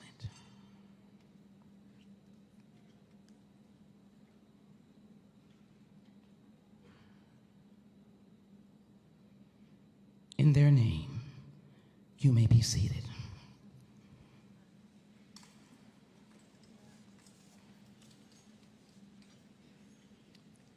I love these kinds of family affairs. I'm a joyful person when I see victory on the horizon. I don't carry sadness and anguish. That might not be the interpretation that is given to those of us in the Congressional Black Caucus or just members of Congress who raise our voices and appear on the floor. We may be that symbol that draws that social underbelly of the most hateful of comments. My grandbabies don't think I'm that way. I would imagine that your family members don't think of you that way. So today I'm going to hopefully speak to America. For maybe that is why we have not had the ability to listen to the eloquence of Ben Crump, America's Black Attorney General, but I don't limit him. His various leaders, and he won't mind me sharing that title with Lee Merritt and Demario Solemn Simmons, and I say that with great affection. I don't see them doing anything that should scare anyone. Ben, you're trying to scare anyone. Every time I see Ben Crump, he's smiling when he says, we are murdered on the streets of America. And not smiling out of humor, he's smiling to bring you to him. But what I see that needs to stop is us, my family, because those of you who can associate with kente cloth are my family, and those of you that are Americans are my family. I want to say something that I've been whispering to people. I did not ask to come here, not to Oklahoma. I did not ask to come here to this nation. But I've made the very best of what I was and what I was given. And for that, I am owed the understanding of the brutality of my life. And I am owed a recognition. Let me be very clear, because the only quote they'll go out is, I'm owed the recognition of my nation that reparations is not an evil, it is a good. Somebody needs to be able to, y'all can't even shout. Somebody needs to be able to make the noise loud so that the nation can understand that we're talking about good. We are talking about good. So let me first of all mind my manners. I am delighted to be here with you in Tulsa. As I said, we're on hallowed grounds. We are less than a mile from that place called Greenwood. That's why I wanted us to stand for a moment. That's why my stomach is churning, because I feel that I'm in a place of holiness and the ancestors, and they are watching and asking the question, as some who are in the broader community have asked, when we begin these debates about criminal justice reform, disparities in education and healthcare, the reason why so many of us were impacted by COVID-19, as the Harvard University Medical Study said, because if reparations had been given, we would not have been the sickest, the most infected, and we would not have died. I didn't say it. The medical school from Harvard University said it. So let me thank Dr. FLETCHER for inviting me and having the courage to stand up in this community and to be able to say we too are America and we can honor our ancestors and our descendants. Give them a very big hand. And DeMarco, Solomon Simmons, and the whole committee, let us honor them. So let me pay some honoring just for a moment. Let me thank Representative Goodwin for both her courage and her Esther and Ruth fighting in that house called the legislature. Let me thank the Oklahoma Black Caucus for standing with her, being the Joseph with that robe that you needed to find and be able to have them underestimate you and then be seen for what you are. Let me thank you for all that you've done. Let me thank Representative Don Ross, who organized the commission bill that had the intelligence and the quietness to say reparations some many years ago. It is appropriate to be here in 2021, for that report came out in 2001, quiet, with no anger, and they said reparations. Let me acknowledge my beloved chairwoman, the Honorable Joyce Beatty. As an officer of the Congressional Black Caucus, I am part of her executive team, as I am the chair of the Subcommittee on Crime, Terrorism, Homeland Security, having oversight all of this, a member of the Constitution Subcommittee that works on this whole idea of reparations. I made sure I was going to cover it all. And 26 years on the House Judiciary Committee, I take no back seat to my fight for justice, no matter who you are. I have fought for a 10-year-old white boy who was on the terrorist list right after 9/11. I went to ground zero, never to be wrongly cited, not doing rescue, but I took the train to New York from Washington to New York, one of the first members of Congress, on the ground as they were recovering remains. I did that to show that I too was hurting. I too am an American. And I will take no backseat that my family, the ancestors, and those who are the descendants of enslaved Africans are any less American than anybody else. I'll take no backseat. Thank you, Chairwoman Beatty, Congressman Horsford, Congresswoman Lawrence, Congresswoman Wilson, Congressman Johnson, Congresswoman Jackson Lee, of course, and Nagoose, who are in fact officers of the Congressional Black Caucus. I stand here in their name, for they are standing with you, not in anger, but in power that should not be denied. Let me thank you all so very much again. And as my good friend Brian Stevenson indicated, I believe in love as well. His quiet demeanor, the lonely fight that he has never given up. Most recent, a Supreme Court decision by this court that says, lock them up if they're teenagers. Lock them up. Doesn't matter to us. Give them life without parole. You see, our fight is not just a fight. If our fellow Americans would understand, if they would ride with us, they would get justice where they needed to get justice. The Supreme Court didn't say black young people, but we know. But the point is all young people ride with us. And you could get the kind of justice that we all want. Again, let me thank my good friends, Color of Change. Thank you, Brother Robinson, for understanding why we can't wait. Thank you to Sister Nicole, Human Rights Watch, who has taken this mighty concept, joined with the United Nations, got the world to wake up and said, we people here need human rights, and that is reparations. I know that the time goes. Let me thank Justice for Greenwood for your courage and the mightiness of your stand. You are everywhere, and we are acknowledging that you are everywhere. I will take this moment that you all will say, oh, my Lord, why is that? But I'm going to do it because I think you should call the roll. Let me just acknowledge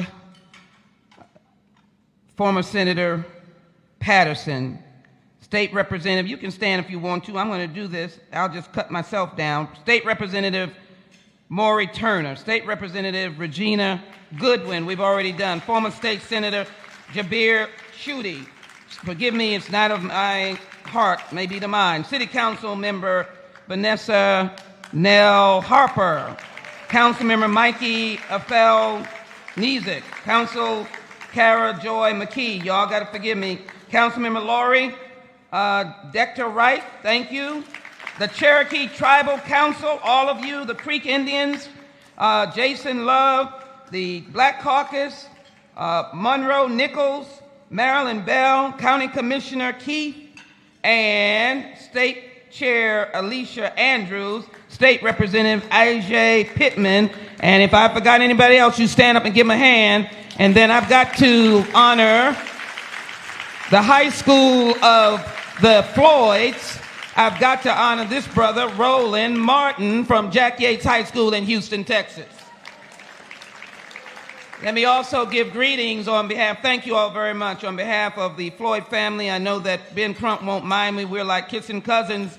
And I've called them, as he is the Black Attorney General, They are America's family. You do not know what they have done. I don't think they have mourned at all. They have been on the battlefield, not selfishly for George, their brother that they love. The pain is deep, but they've been on the battlefield for the whole roll call of those who are suffering. Give them a very big hand, PJ and all of them. So let me give you just these few minutes. Please remain that we are in this moment. Maybe just as the callers begin to reach you, that one sermon, that one message wasn't a message like Harriet Tubman said, that if any of you all get out of line, I'll shoot you dead right here. Oh, it wasn't that kind of message. But try to get yourself in a message so that you can understand what my action plan is. So as I do that, let me give you the life of Greenwood in 1921 and before. By the way, that whole town lived through the pandemic of 1918. So they had to have doctors and they had to have themselves protected because they were still standing in 1921. And you know how many people were wiped out by the pandemic of 1918. That y'all can say, Y'all know that history, right? The pandemic of 1918. Anybody know that? Anybody know that? So a lot of people lost their life. But Tulsa, Greenwood was still standing. Can you imagine? They had the prancing dancers from a local high school. They had hotels. They had jewelry stores. I didn't say we could get a plastic bracelet. I said jewelry stores. I said they had not horse and buggy, but in the pictures, cars parked on the street. Anybody can witness that they took an opportunity to look at a picture once in a while that you could find. Can you imagine that Mother Fletcher's family could walk down the street and they didn't have to walk like this? They walked and said, "Good morning. Good morning. How are you?" To Sister Randall's family or Brother Jones' family. They said, "Good morning." How the children played around just as happy as they could be, knowing that they had opportunity. Why? Because they were able to see with their own eyes. You know what? Here's my message to America. Slaves emancipated in 1863 and 1865, less than 100 years. You gave them a broken reconstruction. You started lynching them. 84% of them were black, but yet you kept talking about raise yourself up by your bootstrap. Look, Tulsa was here. We had on shoes. We helped other people get their shoes. And for some reason, you did not like that. We won't go into the story of whether the two in the elevator knew each other. We won't go into that. Y'all need to do a little research. Therefore, to be threatened by that, to use as an excuse. And so, remember now, we're on solemn ground. Just bear with me. We're on solemn ground. VIOLA Mother Fletcher. Just her few words. Sure you've heard a little bit of it. On May 31st, I went to bed in my family's home. I was in good shape. I had a beautiful home. I knew my future, paraphrasing, my culture, my heritage. We had great neighbors and I had friends to play with. I felt safe. I had everything a child could need. We had everything that we want our little children to have that don't have it now. I saw a bright future. Greenwood could have given me the chance that I needed. But I never will forget the violence of the white mob when we left our home after they woke her up in the middle of the night, 7 years old. I still see black men being shot, black bodies lying in the street. I still smell smoke and I see fire. I see businesses being burned. I still hear airplanes. I hear screams. I lived through the massacre when my family was forced to leave. I lost everything, my education. I never finished school. I never made any money. We're on solemn ground. We don't need to hear any more. America. The Constitution says we ordered to create a more perfect union. I was not even included. But tell me why you run away from us when we say that the way to heal America is the reparations for the Tulsa descendants of this massacre. And when we say that you will heal this nation, imagine the human rights explosion around the world when it is announced that there is a H.R. 40 and it is passed on the floor of the House, and the world says that's the America we knew and love. I'm not trying to hurt America. I'm trying to get them to finish the tarnished task of cleaning it up. We're on hallowed ground. Listen to the words of Evelyn Benningfield, Mother Randall. She didn't have any fears as a young child. You see, she didn't live in a neighborhood where her family had to hold their head down. She was happy. She was filled with joy. Then everything changed. It was like a war. White men with guns, and they came and destroyed my community. We couldn't understand it. I'm a baby. I don't know. What did we do to them? What did we do? Why did they not understand us? They burned houses and businesses. They just took what they wanted out of the buildings when they burned them. They murdered people. We were told they just dumped the dead bodies in the river. I remember running some unmarked graves that I understand we are still looking. And so I say to local officials, you can be courageous. There is no attack here. There's no reason to be frightened.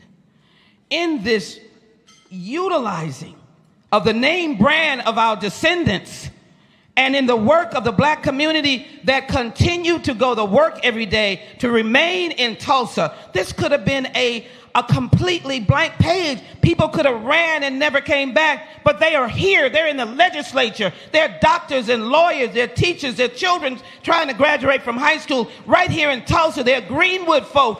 Why be afraid of them? Give them the reparations of dignity and let your city be an international city. And give it to them now. Give it to them now.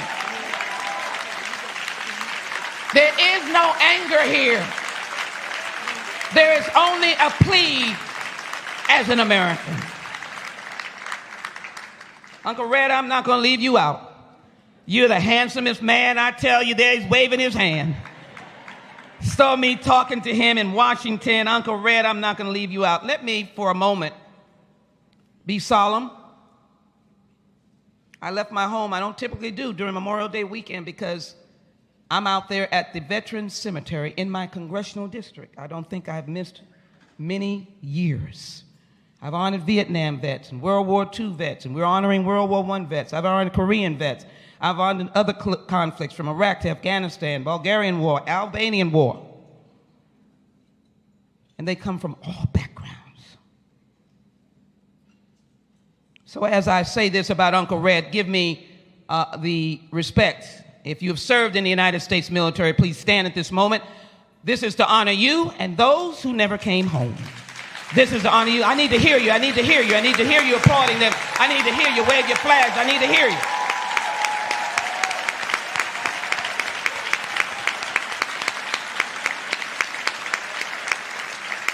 Uncle Red was a baby, but he's 100. His birthday has come already. And since he was just a baby, his words on my childhood was hard. You see the difference? 7-year-olds and 6-year-olds had a happy childhood. He was only a baby. We didn't have much. You see what happened? You see our wealth taken away and no one ever giving it back? Do you realize that we had those little bank books and we went to the bank and they said, cashed out? You have no money? Is that America? Do you think America knows that? There's one thing that we're big in America. Texas we're big in. We don't fool around when it's our property. Our land, our money in the bank, we all embrace each other. I've lived through moments in the crash in 07 in the Bush administration. Hey, folk were running to the bank. They were running to the bank. They were running to the bank in the pandemic. They were running to the bank. Can our brothers and sisters who don't look like us understand that you put your money in the bank? And so you never got it back? I'm going to say it again. Uncle Red said, my childhood was hard. We didn't have to be much. He didn't have to be much. He didn't have much. He didn't have to do anything but wallow in what happened to him. We worried what little we had would be stolen from us, just like it was stolen in Tulsa. Can you imagine what they lived under? You may have taught that when something is stolen from you, you can go to the courts. They went to the courts, ruled out, judged out, sent out, just like our persons who go to the court who have suffered police brutality dismissed. Dismissed. Because laws that we need to change under the George Floyd Justice and Policing Act are not fair. And I've said to everybody, stop labeling us. George Floyd Justice and Policing Act is a civil rights law for all of America. It has no color on it whatsoever. I'm coming, my brethren, but I need you to be in the spirit. We were made to feel that our struggles were unworthy of justice, and we were less valued than whites. That's Uncle Red. But Uncle Red went on as he survived 1918, the pandemic, the era of racial terror against black Americans and Jim Crow. Uncle Red survived combat in the Far East during World War II in the 234th AAA Gun Battalion. I didn't say he was back there cooking. He was in the war all-black battalion in the segregated United States Army. That is a child of Greenwood. Somebody better get up and say something. So I've come to you today. I'm going to use some of the words of one of the white Southern, because I want to be able to answer with the words that people might understand.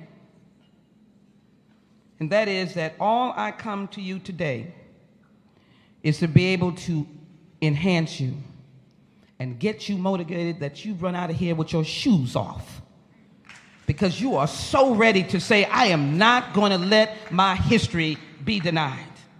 100,000 family members. I will not let my history be denied. And in that, I want you to realize that Southerner William Faulkner said that truth will be crushed to the earth, but it won't be denied. And I want you to know when we introduced H.R. 398, it became a CBC priority. Yes, it does not feed anyone, but I tell you, my legislation, thank you, Senator Warren, became the first documented history of Tulsa and Greenwood put in the congressional record and voted on by the members of the United States Congress. We'll take it. It is there. It cannot be removed. It lays the precedent and the predicate for saying how should they be responded to. And Faulkner also said, when people say, why dwell on the past? Let us forget it and be above unpleasant things. William Faulkner, a Southerner, the past is never dead. It is not even the past. I live with it every day. I can't help it. I don't wear this pen. I go somewhere, I will get it. And Dr. King, yes, those of us, we wrap Dr. King in all of your current quotations from Tupac to all. They all generated out of this philosopher. Dr. King understood justice needs to roll down like the mighty waters. And then he taught us in a little book that said why we can't wait. My brothers and sisters, we cannot wait. That is why we put in the record books, the United States Congressional Record. Somebody 40 years from now will say, did this happen? Do you realize now in 2021, there are people asking the question, did this happen? Thank you to the Congressional Black Caucus that put this in. We will not turn a deaf ear. Not a single member of the invading rioters and murderous white mob was ever sent to prison for any of the murders. Would America accept that in any other instance? Remember, I'm not angry. I'm asking my brothers and sisters, fellow Americans, to join me in this effort. It's a crusade. Get us to march together. Let us know what justice is, the scales of justice. She stands, and it's supposed to be balanced. Adding insult to this injustice, the 1921 Tulsa grand jury indicted 85 people, the majority of whom were African Americans, who were brave men holding up and saying, I don't think you should hang that brother. Do we honor them, unknown names? There should be some kind of memorial to them. Because in the eyes of the grand jury, a group of armed black residents standing up for equal rights of all people understandably provoked the white crowd, and therefore the entire black community deserved to be murdered.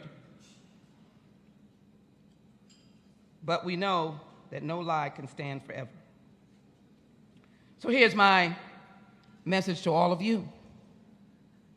I've given you almost a history book. You forgive us, that's what lawyers and members do, you've seen us in hearings, we have to make sure that we have our paperwork.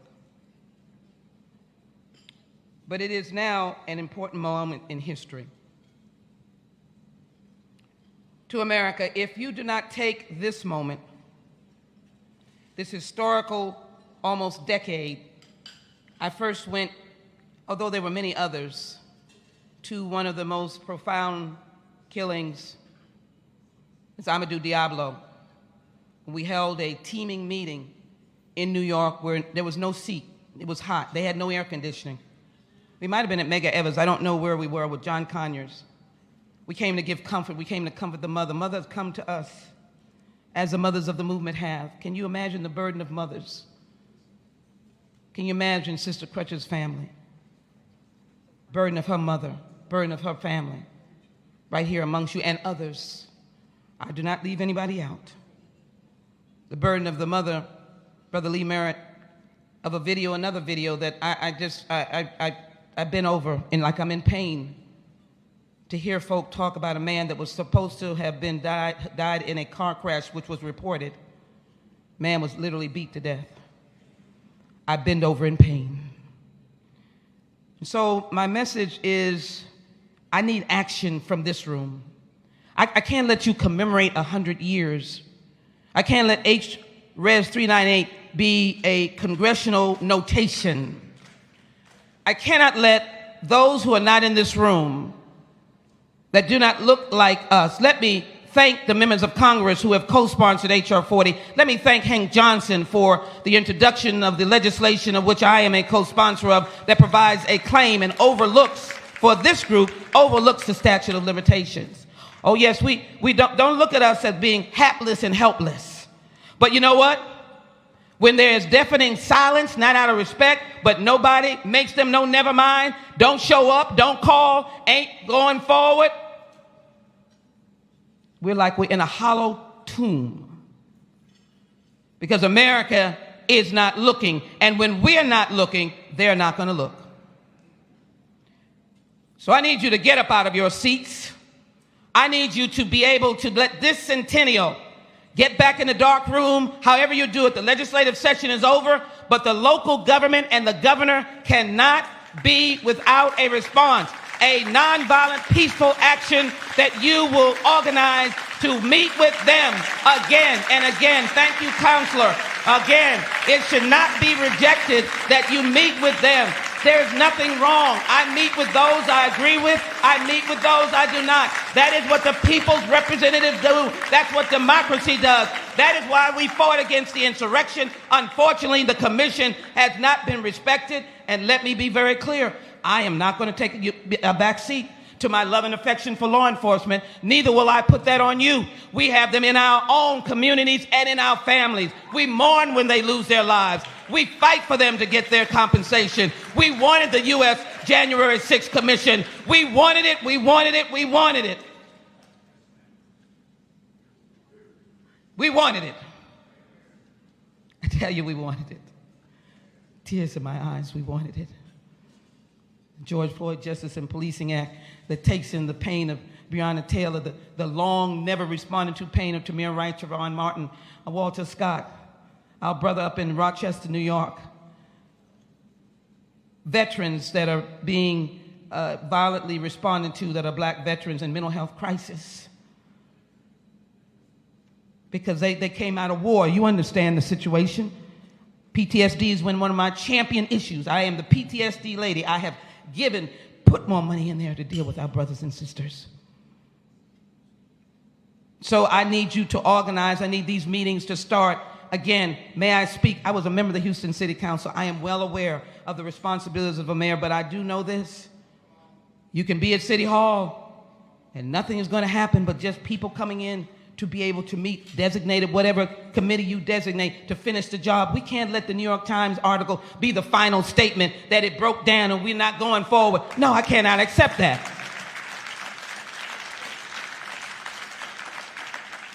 Then I need you to join Dr. Daniels,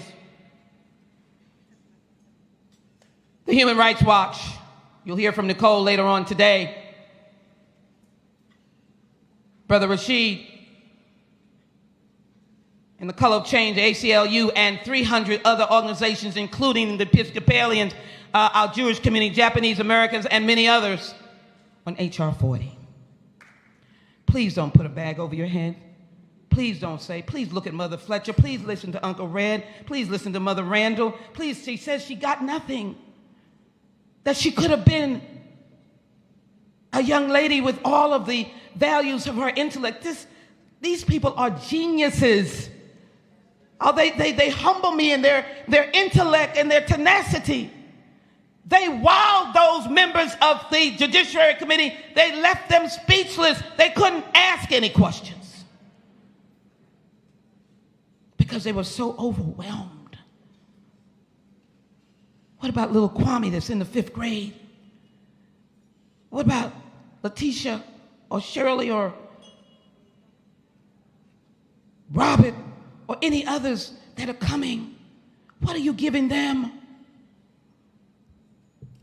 Are you just going to say, well, you can watch those entertainers, I love them to death, and other athletes, and you can make it. See, they did. Well, look at that one good person on the block. What are you giving them? Unequal schools? No access to health care? So I tell you that I started out by saying most people ask the question, why? I ask the question, why not? I will go back to Washington infused with the sacred place that I came. Someone here is going to take me to the Greenwood area. I will kneel and pray on whatever sidewalk, whatever place I can kneel. My prayer may be lengthy. All the warriors in here I'll pray for. In spite of their age, I'll ask God to give grace and age and life to the descendants. Give them long enough for somebody to say, here you are, here Mother Fletcher is your justice. And when that justice comes, you know what? I want to see that justice. I want somebody to be walking toward them holding the flag. I pledge allegiance to the flag. I want the group that walks to them to be multiracial, multicolor. I want them to be the indigenous, our Native American friends, and all of those who represent the value of what the world watches America about. I don't want a single group coming in. I want America to come in. America, this is my plea.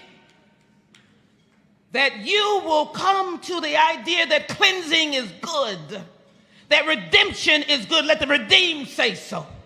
That when the world watches you do for your people, your voice will ascend to the highest place and there'll be peace around the world. You'll talk to the Mideast. You'll talk to the continent of Africa. You'll talk to the immigrants making their way up to the United States. You'll give them a sense of peace because they will trust you as a worthy negotiator. Some ask the question, why? I ask the question, why not? So I close with the words of my grandmother. I love those stories. Some of you know, and I've heard you say, because we have sat in many a pew and heard early Sunday morning. You've heard that. That's when it grabs us. And the pastor can say it 365 days a year, but when he says early Sunday morning, early one Sunday morning, it gets us. My grandmother told me that I should look out for the choo-choo train. And I'm going to give you that story as I go to my seat. Oh, I love to hear it. Grandmother said there was a train. It's coming down the tracks. I happened to be a little girl who loved trains. Rode in the back of one and visited my grandmother. All right, I don't start calculating. I went to college and graduated when I was 2 and 3 and 4 years old. So you know I'm pretty young now. Choo-choo-choo-choo-choo-choo-choo-choo-choo-choo-choo-choo-choo-choo. The train is coming in. It's coming and it takes up speed. It looks like it should stop at the stop, Uncle Red. But the train stopped and folk are there. It's a train they need to get on. It might be Marvin Gaye saying, what's going on? And people say, what's going on? And other folks saying, there's a change coming. It's the train. I need to get on it. But it's just going and it's not stopping. Folk are starting to get out the American Express card. Oh, Lord. Canceled. Can't make it. Then they go for the Discovery card. And they're running down the track saying, I can pay, and the Discovery card is insufficient, doesn't exist, went out of business for you. My grandmother said, in that train, the conductor's name is Jesus. And so you're trying to get on that train and you are running. Oh, somebody said, I can beat you out better than this. I got a checkbook. And I can just write them a check right now. They don't have to worry about the credit card. Grandmother said that conductor's name is Jesus. And that conductor's saying, that checkbook, by the way, you open it up and there was no checks there at all. Like you yourself, you spent up all your money, forgot to put another checkbook in there. Finally, the train conductor says, there ain't no substance in a check. By your works shall you be judged.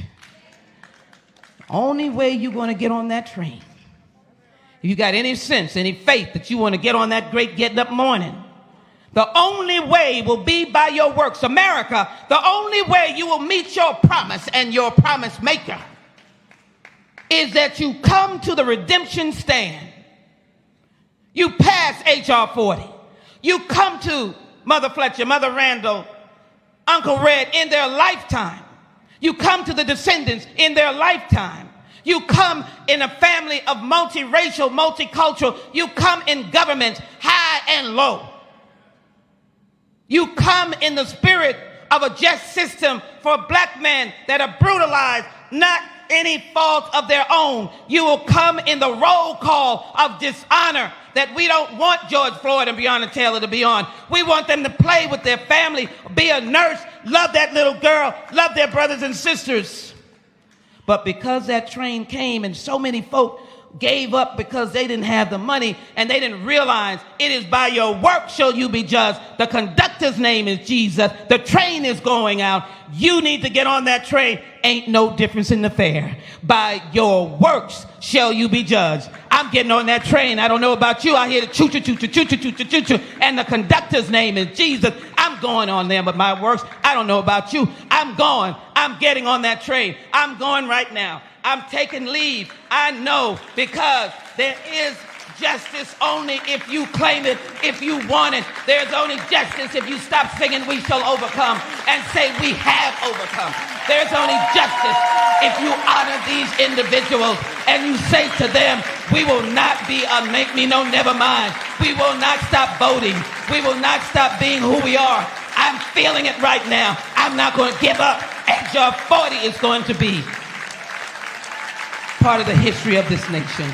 I thank my colleagues. I thank the leadership. I thank the brothers and sisters here. I thank the nation for us to be cleansed and to be redeemed. God bless you.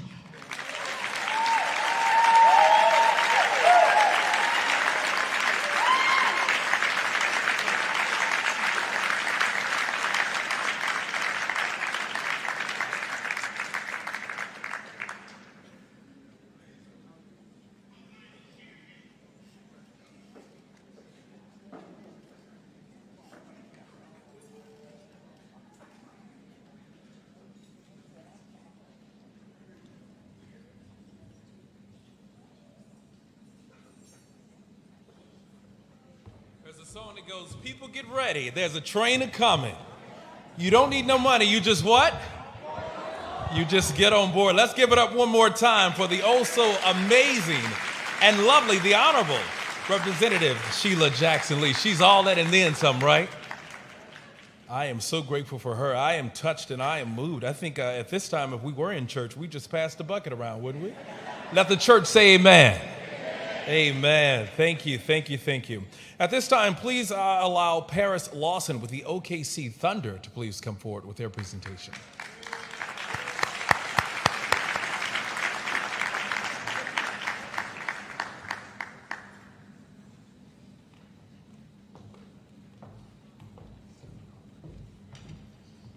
Good afternoon. Congresswoman Lee, thank you so much. This is a tough act to follow, so I will keep this brief and my message is simple. On behalf of the Thunder, thank you. It is truly a privilege to be a part of this recognition of the survivors and the descendants of the Tulsa Race Massacre. As mentioned, I'm the broadcast and digital reporter for the Thunder. So earlier this month, I had the incredible honor of sitting down and speaking to Mother Fletcher, and who so graciously shared her story with me. Absolutely, absolutely. Personally, as a 24-year-old black woman who is relatively new to the state, I learned so much from our conversation. But the thing that I found myself reflecting on the most was her strength. Because it was beyond inspiring, it was empowering. And I see that strength in Dr. Crutcher as well from our various conversations and seeing her relentless pursuit for equality and justice. I see that same strength in the families of descendants who I've had the pleasure of meeting, who are all here today, and seeing how they are able to work to keep their families' legacies alive today. So there's with a great sense of duty that we must make sure that those stories and those lessons, that spirit of strength, is not just told but remembered. And we, the Thunder, are so humbled by the opportunity to be able to share those stories, share those lessons, share that spirit in the hopes of inspiring and empowering the next generation the same way that those stories, those lessons, that spirit of strength has inspired and empowered me. So once again, on behalf of the Thunder, thank you so much for allowing us to be a part of this day and for the opportunity to celebrate and to recognize the survivors and the descendants. Thank you so much.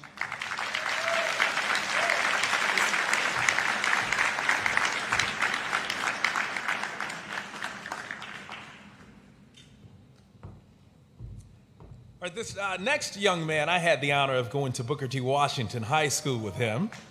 He is a familiar face, not just here in Oklahoma, but also on the national and international stage, a very good friend of mine. A Justice for Greenwood attorney, Demario Solomon Simmons. Would you please come forward? We can do better than that. This is my homeboy, y'all.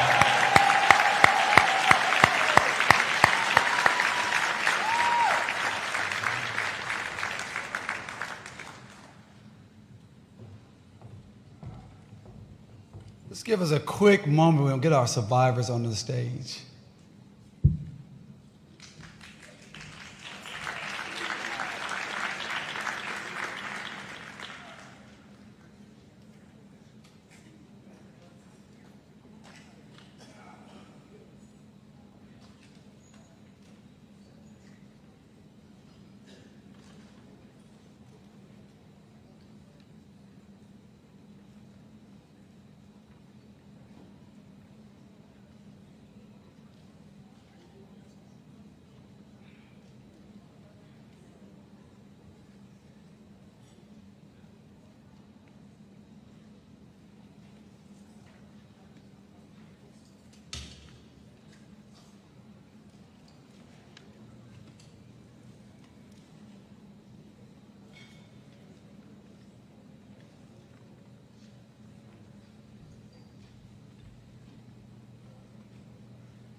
from Representative Goodwin while Demario is getting our survivors on the stage. Thank you very much. I think that we have, first of all, this has been just a really, as we would normally expect from the Crutcher Foundation. Let's give it a hand, first of all, just for the presentations today. Congresswoman Sheila Jackson Lee for invigorating us, to helping us to keep on keeping on. And I'll tell you very, very briefly that I was looking in through our community and seeing that our descendants, and particularly our 3 survivors, had not really been getting a lot. Dr. Crutcher has done a tremendous job, and we said, what can we do in our small way? And just like you have the salad before you have the main course, we have a little salad presentation, I would say. And we were able, through community members and new friends found, and I dropped my glasses. Hold on. We wanted to, for Miss Viola Ford-Fletcher, for Miss Leslie Benningfield Randall, and for Mr. Hughes Van Ellis, we wanted to just give what we call the salad before the main course, a $21,000 donation. And we want, this will certainly be for them directly. And my grandmother, again, I am a descendant of race massacre survivors. My grandmother told me the story that they would set the table every day, just a plate and silverware for any guest that might come by. So this is just a gift, a little sharing. And so we say just a little salad before the main course. Thank you guys. Love you.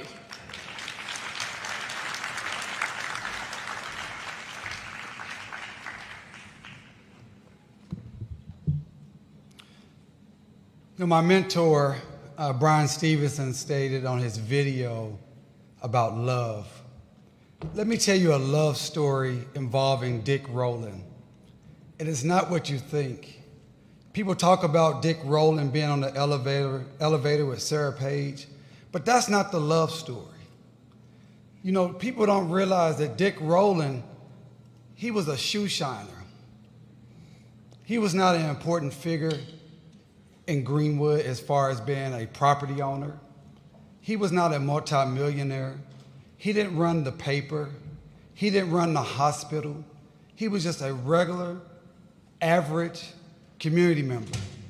But the love that the community had for the community members caused those black men, about 85 of them, to go downtown in the face of a gathered mob of 2,000 murderous white men. The love gave them the courage to say, we are here because we don't want you to lynch Dick Roland. They loved the shoe shiner the same way they loved the doctor, the same way they loved the lawyer, the same way they loved the teacher, the same way they loved the nurse, because that is what Greenwood was about. And it's that same love of why we have these 3 living survivors. It's the same love why we have a room full of descendants. If you are a descendant of someone who suffered through the Greenwood Massacre, please stand so we can recognize you.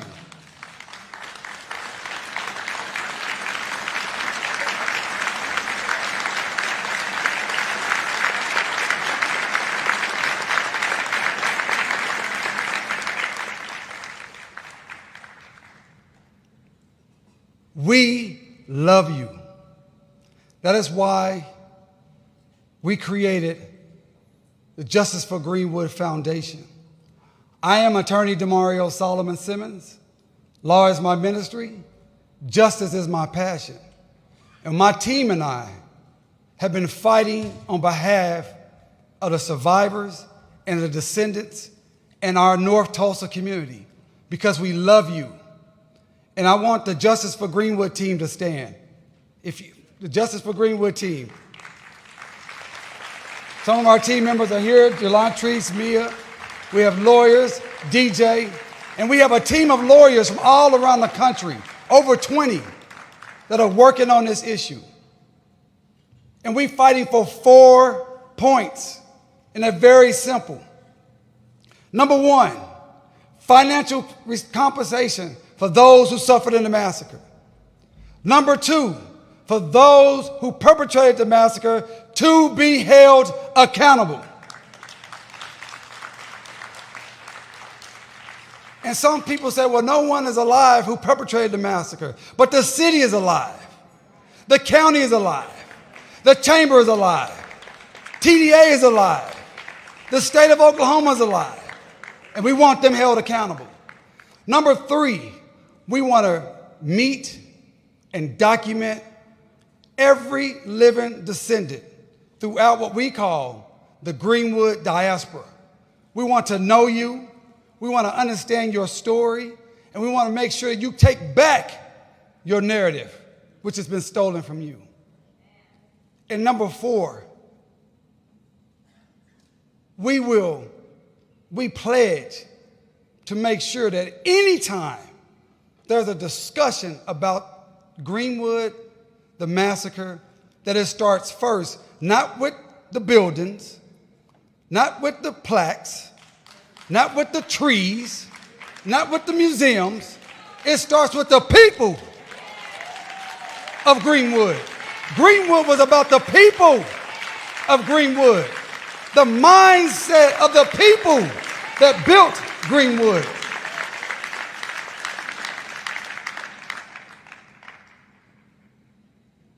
We love these people, these survivors and their family members. We're going to fight for them as we fight for descendants. We're going to hold those who want to use our brand as a cultural tourism, to use us as a branding opportunity to pad their pockets. We will not back down. There is no surrender. There is no retreat. In battles, there may be some losses, but we fight for our rights and our dignity. And when we fight, we win. And when we win, we continue to grow. And that's what we will do here at Justice for Greenwood. But we're not just going to wait on the other side to do right by us. We're not going to wait for them to share some of the $30 million that they raised. We're not going to wait for the city to do something. We're going to do something ourselves for our survivors. So I'm excited with the help of our partners, our national partners like EJI and the Human Rights Watch and Color of Change and the Black Wall Street Times and many, many others, Angela Rye, Roland Martin, Tiffany Cross. I'm excited to announce that a little bitty grassroots community north side organization called Justice for Greenwood will be granting a gift of $100,000 for each survivor.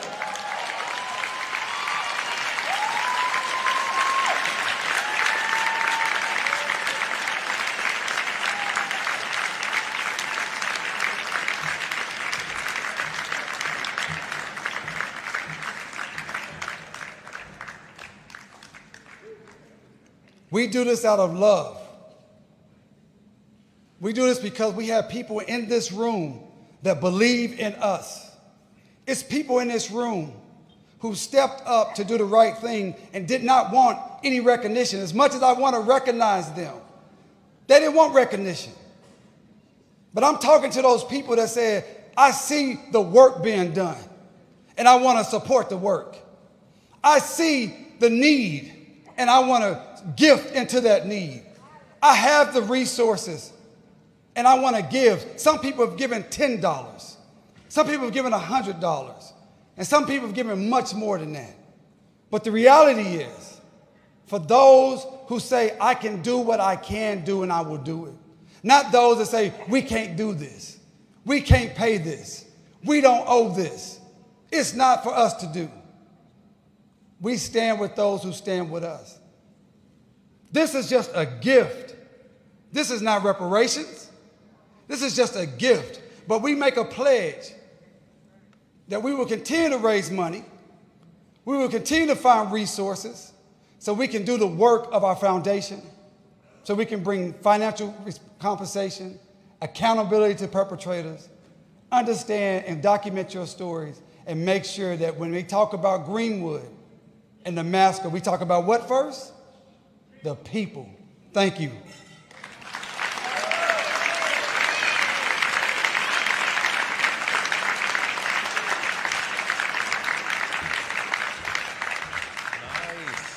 And before we close with our prayer, I want Demario to stay up here with our survivors and stuff so you guys can grab some pictures. But I just want to recognize a lot of people out here. Elected officials, please stand. Tulsa City Councilors, Oklahoma Legislative Black Caucus, the Tulsa Community Remembrance Coalition, Forward US, that's forward.us, Storyfile, Human Rights Watch, George Kaiser Family Foundation, North Side Coalition of Clergy. You know, if you don't mention folks get mad when you don't talk about them. Congressional Black Caucus, NAACP Legal Defense Fund, Color of Change, Justice for Greenwood, and Sisters of the Movement. Just wave your hand and be recognized. We appreciate your support. And if I could just make sure, I would be remiss if I did not recognize my sister, womb to the tomb. Our parents were at the same church, and our mothers were pregnant at the same time. And I'm talking about my dear friend, my dear sister, who put this on, made this possible, has moved from Alabama to come to Tulsa to join and lead this fight for truth, justice, and reparations and equality. I'm talking about Dr. Tiffany Crutcher. Give it up for Dr. Tiffany Crutcher. Doctor, we thank you. We appreciate you. And we love you for all that you're doing. For all that you're doing. She works nights, she works mornings. I don't know when she sleeps.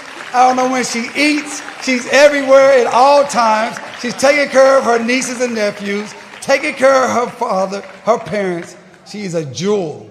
Unfortunately, she had to be here because of the tragedy that happened to Terrence. But she has made that and pain, taken that, as you heard her say many times, that pain, and it's real pain. Let's not get it twisted. It's real deep pain. But she's taking it into great purpose. We love you, Doc. We love you. Thank you. And I won't make Dr. Crutcher speak, but I would ask you to just stand on the stage. You don't have to speak, but come on up here in your chucks. Looking good. She got those chucks on, which means she's working. But we definitely want you on the stage to be in some of these pictures. And real quick, before we close with prayer, Valley ticket 152253. I know that's hard to remember, but 152253, a silver Hyundai Sonata. If you could just meet Valet, I think the valet driver left his keys in your car. So just before you leave, just keep him in your thoughts and prayers, but look out for him as well and get those keys back to him. My mother always says, if you can't thank God for what he's done, thank him for what he didn't allow to happen in your life. With that said, let's close with thanks, and let's bring up a familiar face, not just to Tulsa, somebody who also put Tulsa on the map as well, but also to our country and our entire world here, Bishop Carlton Pearson. Please come forward.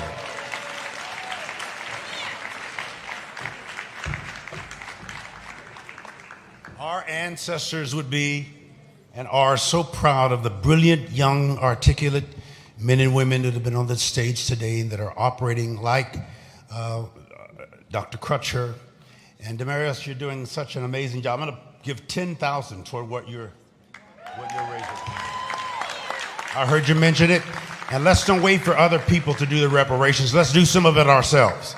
Every business, every church, every ministry, make a donation toward this cause. Others will come along, but we're going to do this.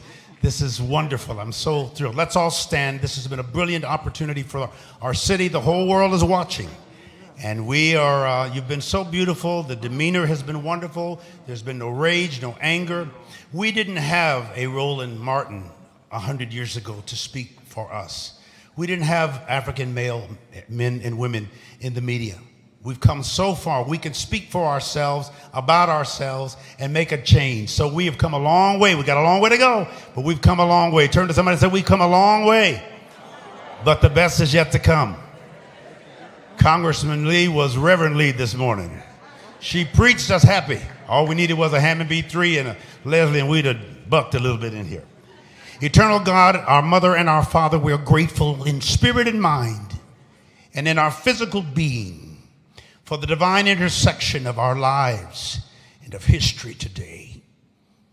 We're thankful for the healing process that brings us out of the pain and the pathos of 100 years of a conspiracy of silence and 400 years of bitter pain.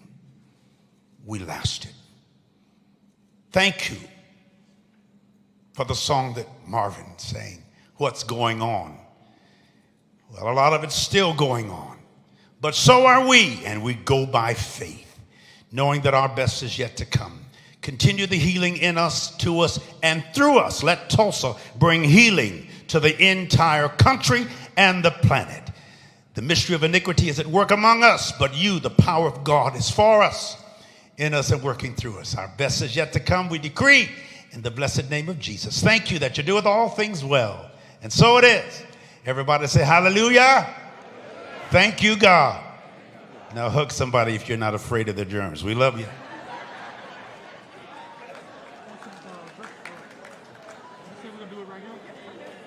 And would Black America's Attorney General Benjamin Crump please come to the stage and get these pictures, please? Thank you very much. Enjoy yourselves and be safe, and we'll see you around.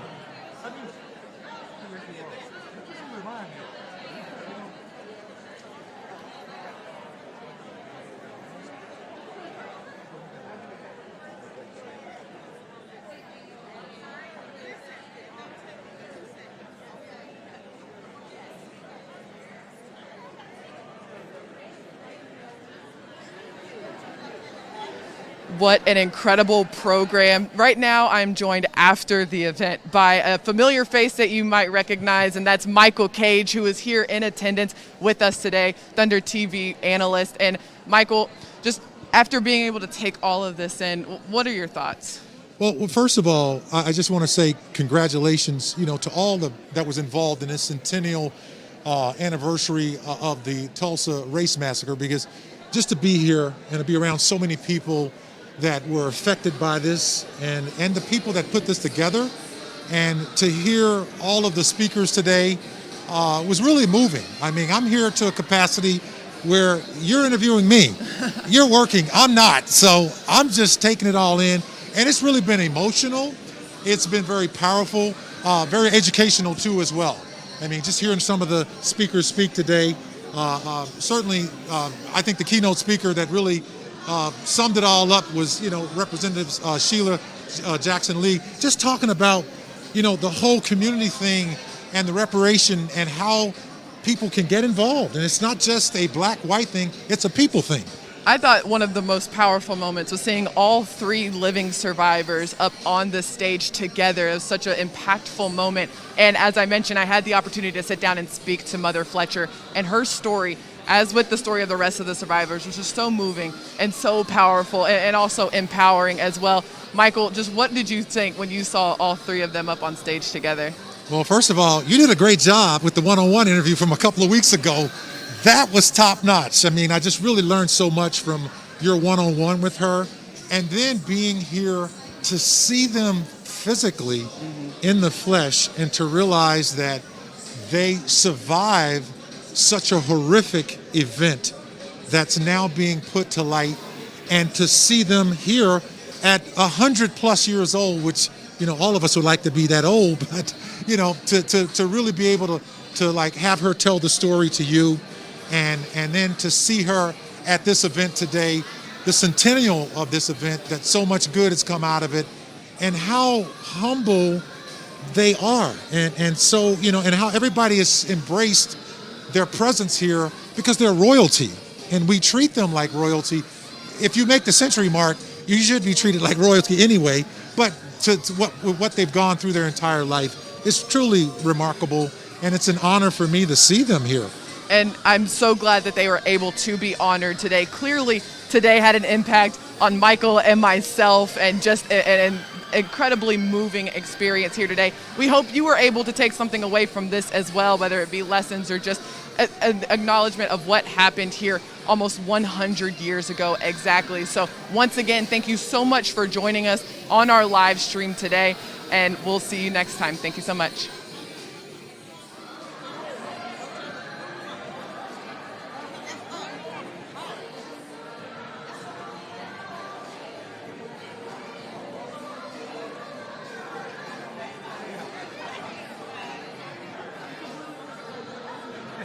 Yeah, this is a one-time thing. It just moves to something else.